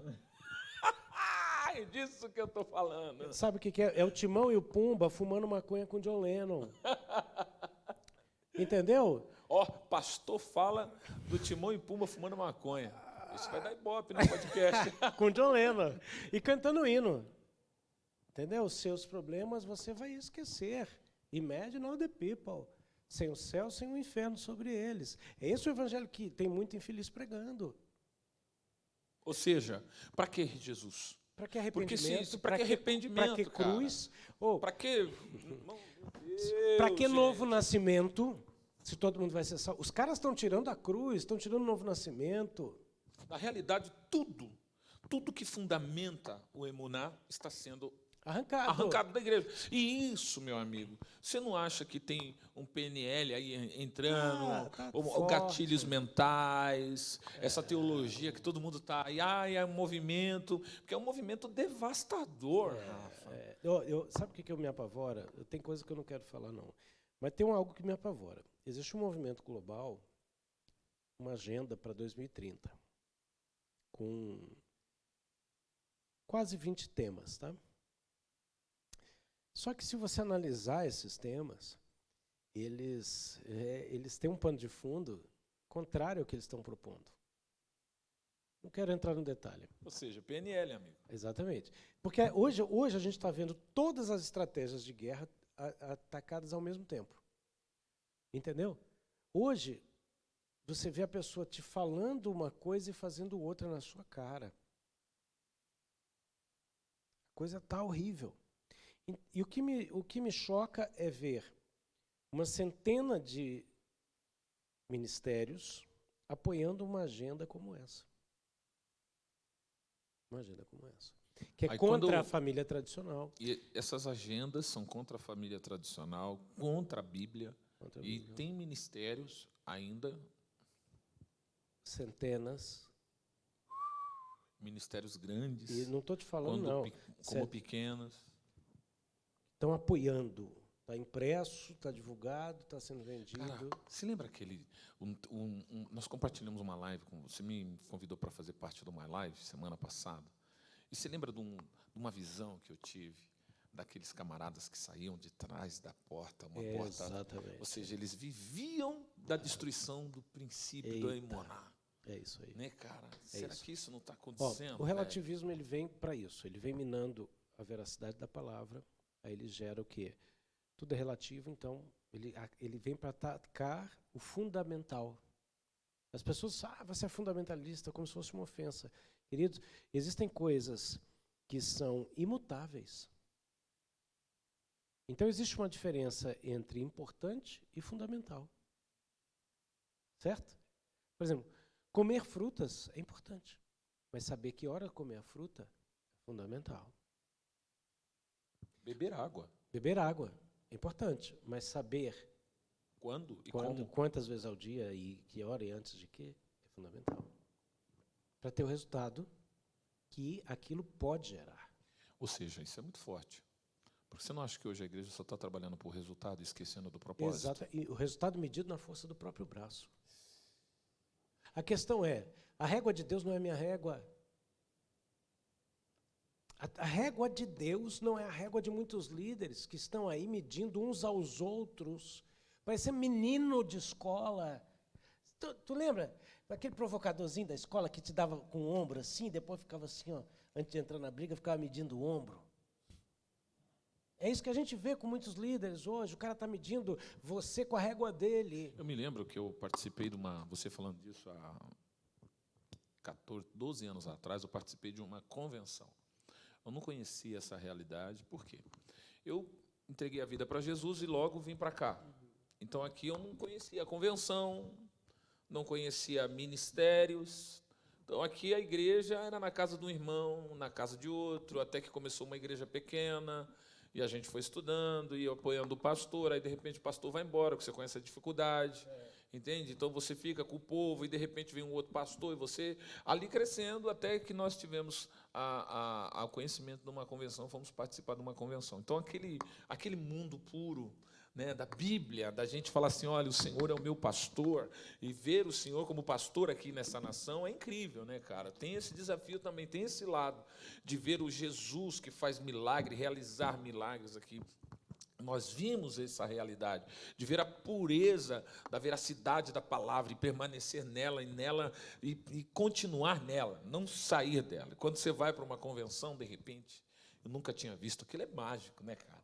Aquilo é lindo, mais de 2.500 pastores, né, na época do nozão de gravata, aquela coisa. E chega aquela esfirra. E chega um com terno prateado, outro com terno vermelho, e você fala, rapaz, que lugar ali é esse? De repente você vai tomar café e você escuta, e aí, quanto entrou de oferta na tua igreja esse mês? Cara, aquilo você fica assustado, né? Exatamente. Porque um fala, entrou 150, o outro, então foi pouco, porque na minha entrou 500. Você está quantos membros lá? Não, eu estou agora com 2.000. Ih, rapaz, a gente triplicou para 7.000. Então, aí você começa a ver que... Pô, rapaz, quando você pensa, eu estou pastoreando na Suíça, a minha igreja tem 100 membros.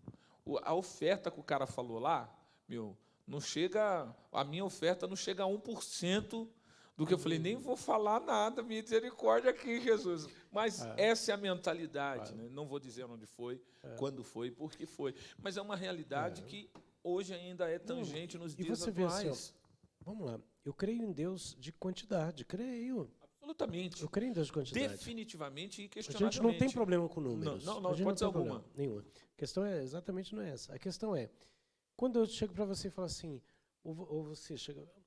Como é que está a igreja em Lausanne? A tendência das pessoas é dizer assim, nós estamos com 250 membros. Não, ele perguntou como está. Você pode falar, a resposta ideal talvez fosse, os irmãos têm se amado.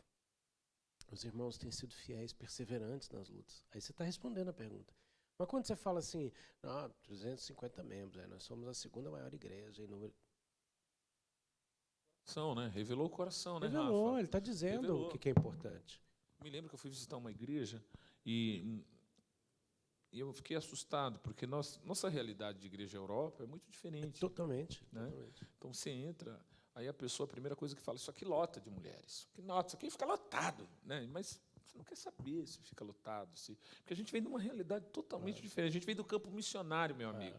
Né? Aqui as pessoas pensam que Suíça não é um campo missionário. É um campo missionário, meu amigo. Então você vai num lugar com a intenção de receber, de ser amado, né? Porque você dá amor a vida inteira aqui, então você quer ser um pouco amado, e aquela coisa, e de repente você sai mais...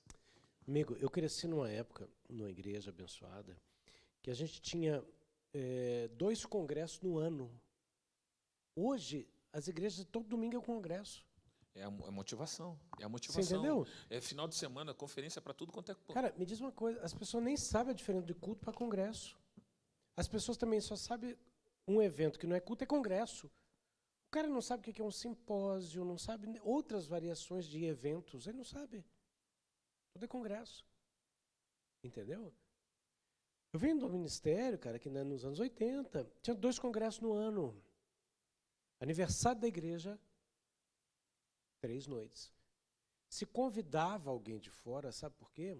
Porque essa pessoa tinha algo de Deus para transmitir. Não é porque era famoso. É interessante o que você falou agora, porque... sabe que a gente tem uma fama aqui em Lausanne. A fama em Lausanne é aquele pastor que não dá oportunidade. Cara, eu não tenho nada contra, Rafa, os pregadores itinerantes. Longe de mim, meu amigo. Porque amanhã Deus pode me enviar para fazer a obra, entende? Mas, se eu estou vivendo algo, como trazer alguém que não está vivendo esse algo para ministrar neste momento? Essa pessoa, primeiro, tem que ser muito sensível ao Espírito de Deus, tem que ser muito honesta com ela mesma e com Deus, entende? E com você que está convidando, seja para te dizer o que você não quer ouvir ou o que você precisa ouvir. Porque, sabe por quê?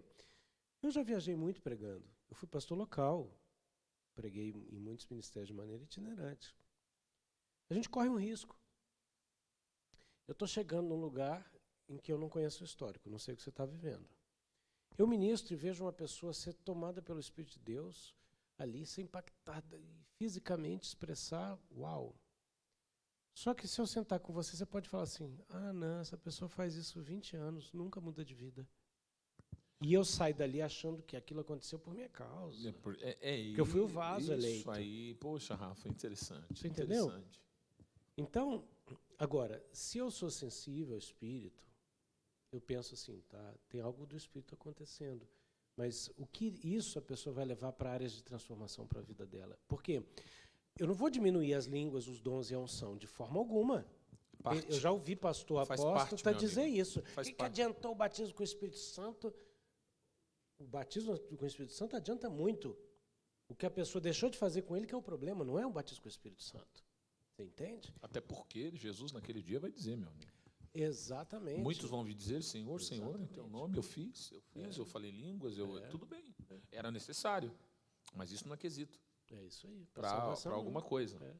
Olha, Olha que interessante. E aí a gente vê assim, que a decadência, em alguns aspectos da igreja, institucional, não a Igreja de Cristo, né? A Igreja de Cristo é triunfante.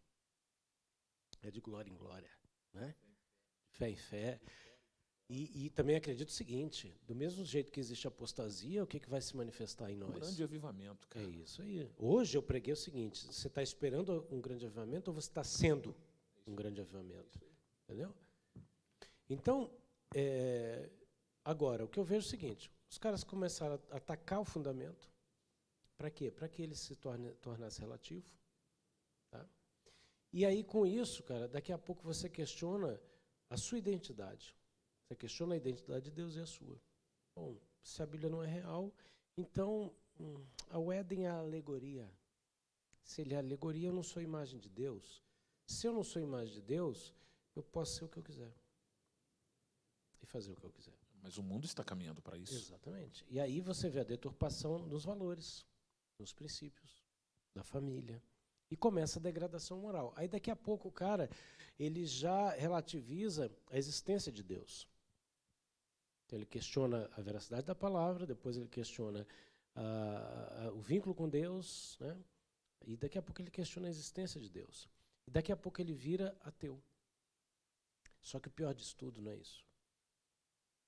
É que o inimigo hoje, nesses 2 anos, 2020 e 2021, ele está atacando as pessoas para colocar uns contra os outros. Uau, hoje eu estava conversando com um jovem, escuta, pode falar, Rafa.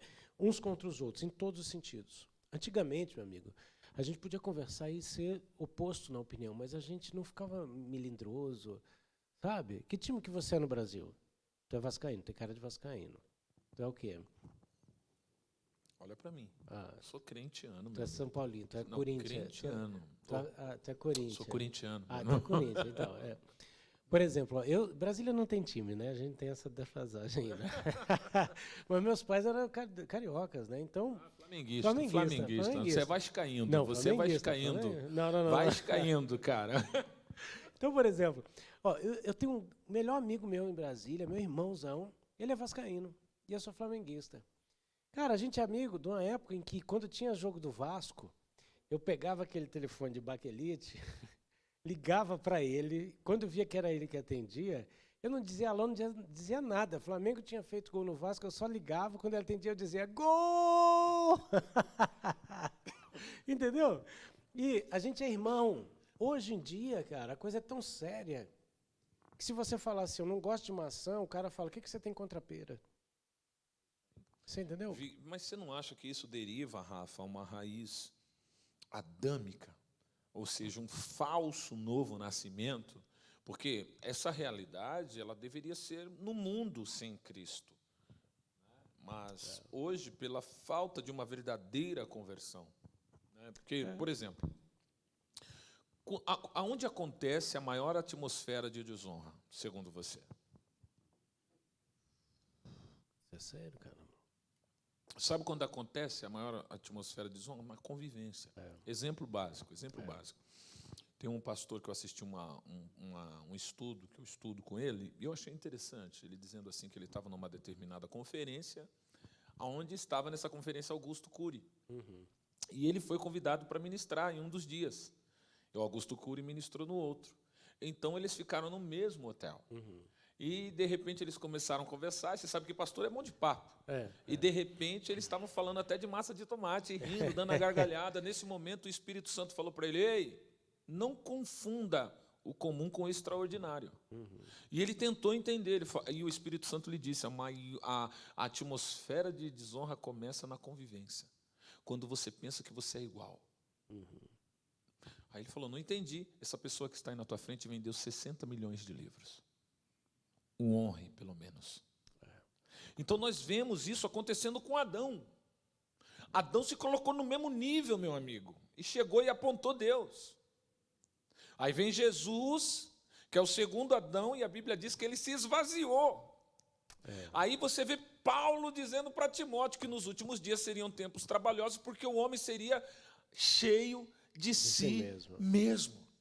Então, nós estamos vendo hoje esse evangelho gritante aí. Não, você não acha que tem aí Sim. esse pezinho? Exatamente. Aí eles arrumam mestres para si e aí começam a receber doutrinas de demônios. Porque o que eu queria chegar é justamente onde você falou que o inimigo está usando pessoas para ficar com raiva umas das outras. Como eu posso ficar com raiva de você? Eu me enchendo de mim mesmo, Rafa. Não aceitando que você é um ser humano, não aceitando que Deus te usa, não aceitando que você é dotado de capacidades que Deus deu para você. Não, eu sou a última Coca-Cola do deserto, eu não quero saber de ninguém.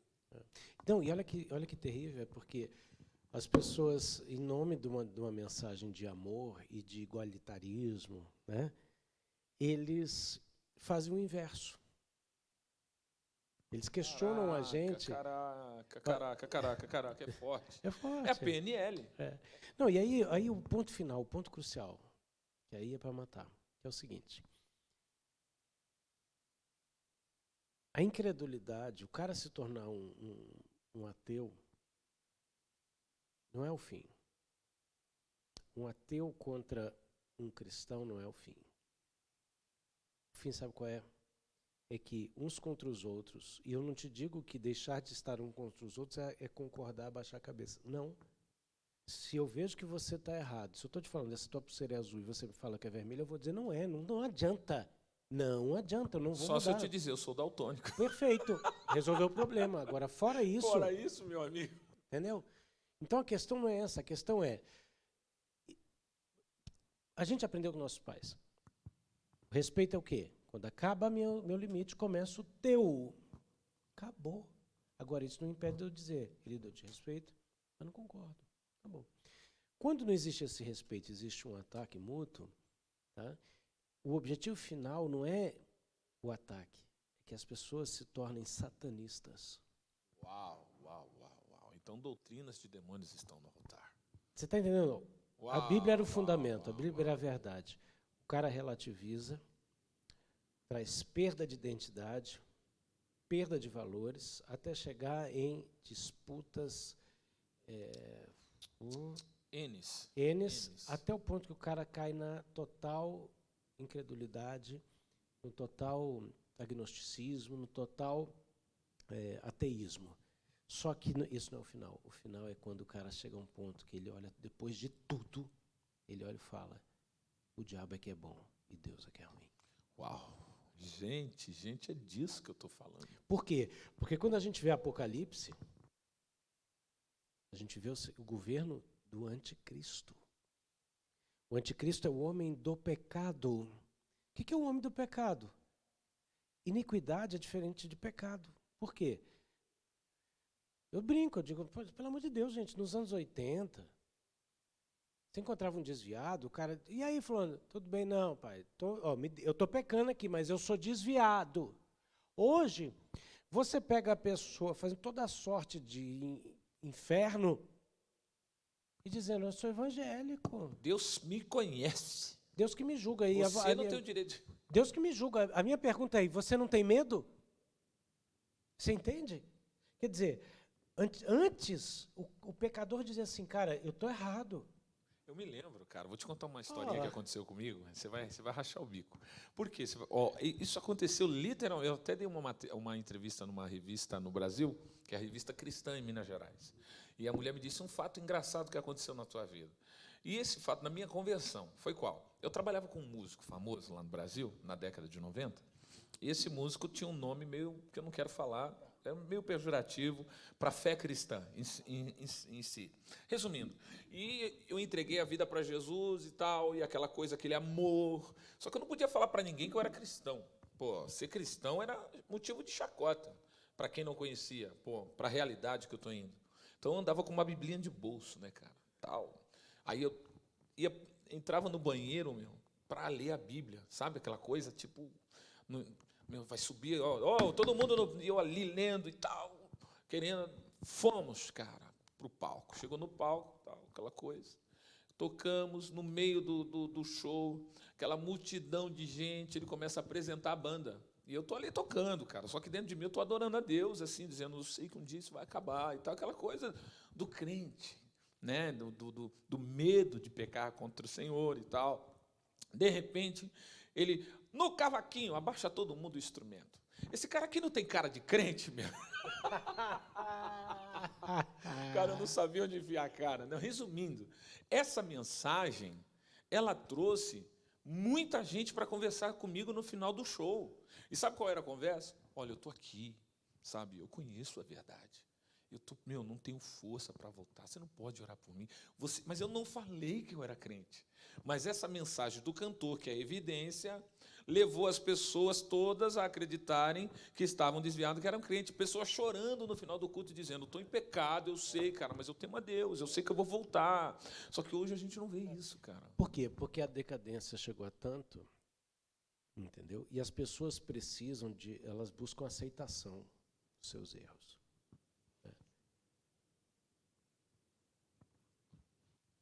A produção aqui já está reclamando, Rafa. Tá, você tem que voltar aqui, cara. Tá bom, vamos voltar.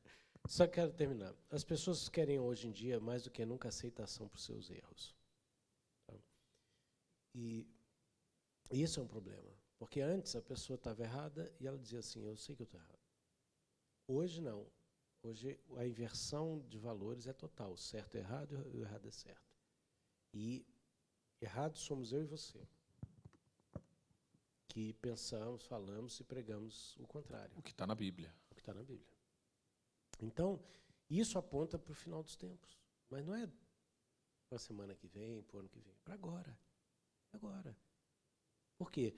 Porque a manifestação do anticristo, do homem do pecado, é um cara que levantou a bandeira descarada de que o certo é o errado. E está tudo bem. E você acha, como você falou, que hoje já existem centenas de ministérios patrocinando a agenda dele. Você acredita que muito cristão vai ser enganado, Rafa? Eu acredito que sim. Eu acredito que sim.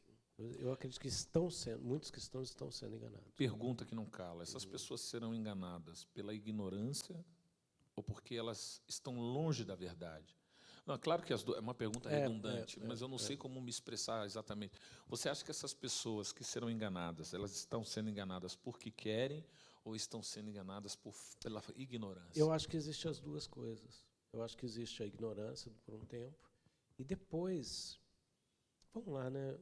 O Espírito Santo está derramado sobre toda a carne. Diferentemente da salvação do nome do livro da vida. Eu ia pegar esse tá? tema aí. Diferentemente disso, que você precisa ter uma atitude e depois desenvolver essa atitude para ter uma vida coerente à decisão que você tomou. O Espírito Santo foi derramado sobre toda a carne. Não dentro, não no batismo, mas sobre. Para quê? Porque é ele que convence do pecado. Então, ninguém precisa falar muito para as outras pessoas ainda, a não ser que a pessoa levante essa blindagem de apostasia, dizendo, não quero ouvir essa voz, eu não quero ouvir isso, eu não quero, como Sansão, não quero. Um dia ele achou que o Espírito Santo estava com ele e não estava. Falta de entendimento, ficou Você cego, entende? né? Só que, será que lá no começo ele não estava ouvindo aquela vozinha de Deus falando no fundo, ei, quantos que estão perdidos hoje e calaram essa voz? Mas no começo não era normal. O cara ia para o caminho errado, Era bem mais gritante. Você entendeu? Só que ele vai calando. Uma Aí hora... se cumpre, não apague o Espírito Santo. Pronto, olha o Espírito Santo não sai, mas você silencia-o. Exatamente. Ele anda contigo ou para a tua honra ou para a tua desonra. Porque uma hora ele vai abrir a boca e vai ser, não, eu tive com você lá, cara. Peraí. Exatamente. Pô, isso é forte demais. Gente, que coisa Valeu, maravilhosa. Falando pô, pra caramba, Rafa, hein? Caramba. Pô, velho, vamos terminar. Porque a produção já gritou aqui. Ô, produção, tem uma pergunta aí, produção? Tem uma pergunta pro Rafael? Manda aí uma pergunta. Manda. Eles estão com medo de perguntar, ainda vai mais meia hora. A live durar mais meia hora, né? Eles estão com medo de perguntar e a live durar mais meia hora. Não, mas tudo bem. Se tiver pergunta... Ô, gente, aplauda o Senhor pela vida da produção aí. Essa galera é top demais. Obrigado, Rubinho. Obrigado, Arthur. Obrigado, Anderson. O Michel, que esteve aqui de manhã também, ou melhor, logo cedo, instalando todo o material aqui com essas jovens, que são uma bênção aqui nessa igreja. Que Deus abençoe. Rafinha, a gente vai terminar, mas a gente não pode terminar sem saber o que você está fazendo hoje de novo, cara. O que você Legal. está hoje aí elaborando? Porque nós sabemos que você tem vários livros, acabou de lançar mais um agora, né? Isso. Já falei que eu quero o meu. É né? isso aí. Olha só, eu tenho um trabalho. Nós temos um ministério que se chama Alus Mundi. Alus do grego é outro, como do mesmo tipo que Jesus, né? Então, Alus Mundi é o nosso ministério que trabalha dando suporte a igrejas, a ministérios e também atendendo pessoas, né? Nos últimos 5 anos, eu tenho feito lives primeiro no Facebook, agora no Instagram, chamadas de Café com AP, né? AP, abreviatura de apóstolo, carinhosamente, né? Então, é onde eu tomo um café e abordamos os mais diversos temas da Bíblia. Então, esse ano o Café com AP fez 5 anos, né? E aí fizemos uma live trilingüe, né? Com tradução em francês e em Libras, língua brasileira de sinais, né? Eu sou autor de 3 livros, sou autor do Oráculos de Deus, Ministério de Todos os Santos e do Manual da Felicidade, que é tema de curso. Ministro cursos online, né, onde as pessoas vêm e recebem formações em diversos temas. Tenho diversos e-books. O último aqui que está no forno, você pode, na minha bio do Instagram, ali no link, botar teu nome na pré-venda, na lista de pré-venda, que é o Homens e Leões, né? Que foi o tema da última temporada. Então, Tão forte que rendeu o livro. rendeu o livro, mais de 120 páginas, né? Benção demais. E é isso, a gente tem trabalhado com isso aí, com as lives, com os cursos, com os e-books. Se as pessoas que estão nos assistindo quiserem encontrar o Rafa, como eles encontram hoje? Bom, você pode me encontrar nas redes sociais, no Instagram, ap.rafaelaugusto. Ali você vai... Tem canal no YouTube, que é o Alus Mundi, ALLOSMUNDI, tudo junto, Alus Mundi. Tá? Tem até vídeo novo entrando aí, fiz hoje aqui, graças top, a né? vocês aí, a Deus e a vocês. Foi top. Né? Não, ele falou bem pra caramba. O Rafa sabe que é um exímio, né, na comunicação. Obrigado, glória a Deus. E aí, encontra a gente ali. Estou postando, estou retomando o canal do YouTube, tá? O canal do YouTube agora tá indo É uma boa novamente. ferramenta, né? É uma boa ferramenta, só que ela é exótica, né? Ela é diferente das outras, né? Então, assim, como eu me dediquei ao Facebook, rafael.augusto, que é a minha página oficial, então ali você vai encontrar mais de 400 lives. Eu cobri toda a Bíblia tomando cafezinho no Facebook. Tá lá, para você. Tá? Rafael.augusto. Então, eu me dediquei só ao Facebook. Depois, eu migrei para o Instagram, né? E o YouTube, por ter características diferentes dessas duas, eu não pude me dedicar tanto. Mas agora, o que a gente está fazendo? Botando os vídeos maiores ali, né, disponível para todos. Pô, Rafa, que da hora. Casado com a Gláucia. É isso aí. Pai da Valentina. É isso aí. Do Gabriel, do da Gabriel Giovana. e da Giovana. Isso. Eu sou avô de 2 meninas, a Maite e a Amora. Começou cedo, gente. Ele não quer revelar a idade. Eu falei para vocês aqui. É disso que eu estou É falando. porque eu ando frequentando um salão diferente do teu. Não, rapaz, está começando a aparecer a raiz de Davi aqui. Tudo bem que não tem. É disso que eu tô falando. Bom, a galera tá querendo me entrevistar aí, hein, Rafa? A galera Então. Ó, já tem 3 pessoas querendo me entrevistar. Imagina uma mesa redonda aqui, todo mundo. Não. Cara, vamos fazer, ó. Fala com a técnica aí, que eu não sei como é que você vai fazer isso. Mas sabe o que a gente podia fazer um dia, cara? Um programa simultâneo, por exemplo, o Café com AP, ao mesmo tempo que algum programa teu, podcast aqui, sabe? E a gente transmitir simultaneamente. Seria maravilhoso. A gente o nosso podcast começou agora, porque nós éramos o Princípios para a Vida. Sim, e você vê aqui. que nós não mudamos a palavra. A mensagem continua sendo a mensagem de fé, de realidade do Evangelho e de, claro, princípios. Deus se movimenta por princípios, não adianta. Deus não, Por isso que eu digo que existe o princípio da salvação.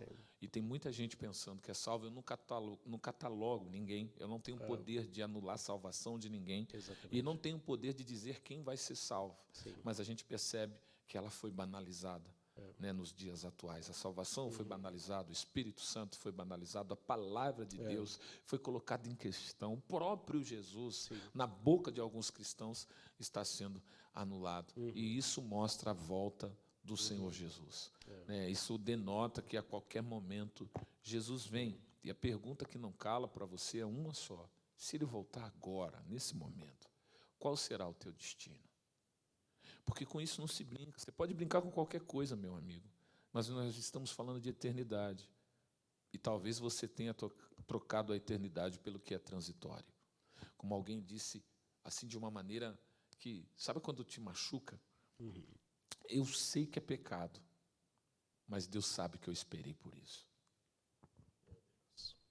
E aí, meu amigo, eu sei que é errado, mas Deus me entende porque Ele sabe que eu esperei por isso. E aí, meu brother? Aí não tem desculpa, né? É inafiançável. O caminho é mais duro. O caminho é mais duro. Perdão para alguém assim tem que ser. Nós não vamos catalogar, mas eu ouvi isso. E sabe quando você toma aquela chapa no peito, que você fica sem chão, você fala, meu Deus, isso é o que chegou à compreensão do Senhor. Será que a igreja não afrouxou o cinto? Será que nós não esquecemos a mensagem? Será que nós não relativizamos o Evangelho? Será que nós não caímos na onda dos universalistas? Viramos o rosto para Deus? Que fica aí essa pergunta para você. Então, nós éramos os princípios para a vida e começamos agora o podcast. Já temos um canal no YouTube, glória a Deus, então já dá para fazer via YouTube direto. Né? Dá para fazer o Café com a P e o podcast. Vai ser Power, em nome de Cristo Jesus. Vamos nos organizar. Quero convidar aquela suíçada lá de Genebra para estar aqui com a gente. Sim, vai ser legal. Quero o Laurent aqui, pasteur Laurent Favre. Il faut que vous trouviez une date pour moi, s'il vous plaît. Hein? Raphaël, il va vous rappeler. Non, je vais te tutoyer car tu n'es pas vieux à ce point-là. Mais s'il te plaît, il faut que tu viennes nous bénir ici. On va écouter vraiment ton cœur et tout ce que tu as donné e coopérer pour le royaume de Dieu. Amém. Rafinha, obrigado, cara. Obrigado, amigo. No link da minha bio do Instagram, essa semana eu estou fazendo um webinário, que é um seminário pela web, com 3 vídeos. Um já foi liberado segunda, o outro vai ser liberado amanhã e o outro sexta-feira. Eu estou falando sobre o ministério sacerdotal, um tema que foi falado há 600 anos, por pessoas como Calvino e outros, e depois pararam de falar sobre isso. Esqueceram. A igreja parou de falar disso. A questão que não cala. Pô, eu tenho 5 minutos para terminar. Tá. Produção, pode ser 5 minutos aí?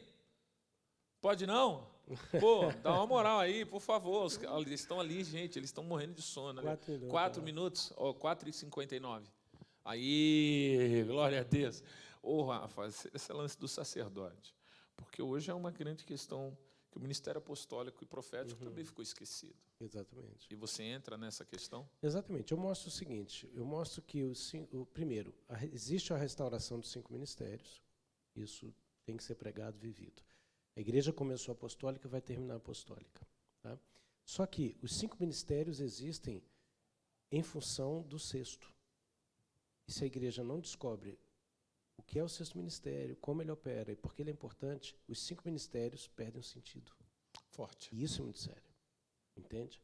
Então, junto com o resgate, principalmente do profético e, ultimamente, do apostólico, que é fundamental, foi o primeiro a ser atingido, né, por Roma, tem que se entender o seguinte, nós 5 trabalhamos para o 6º.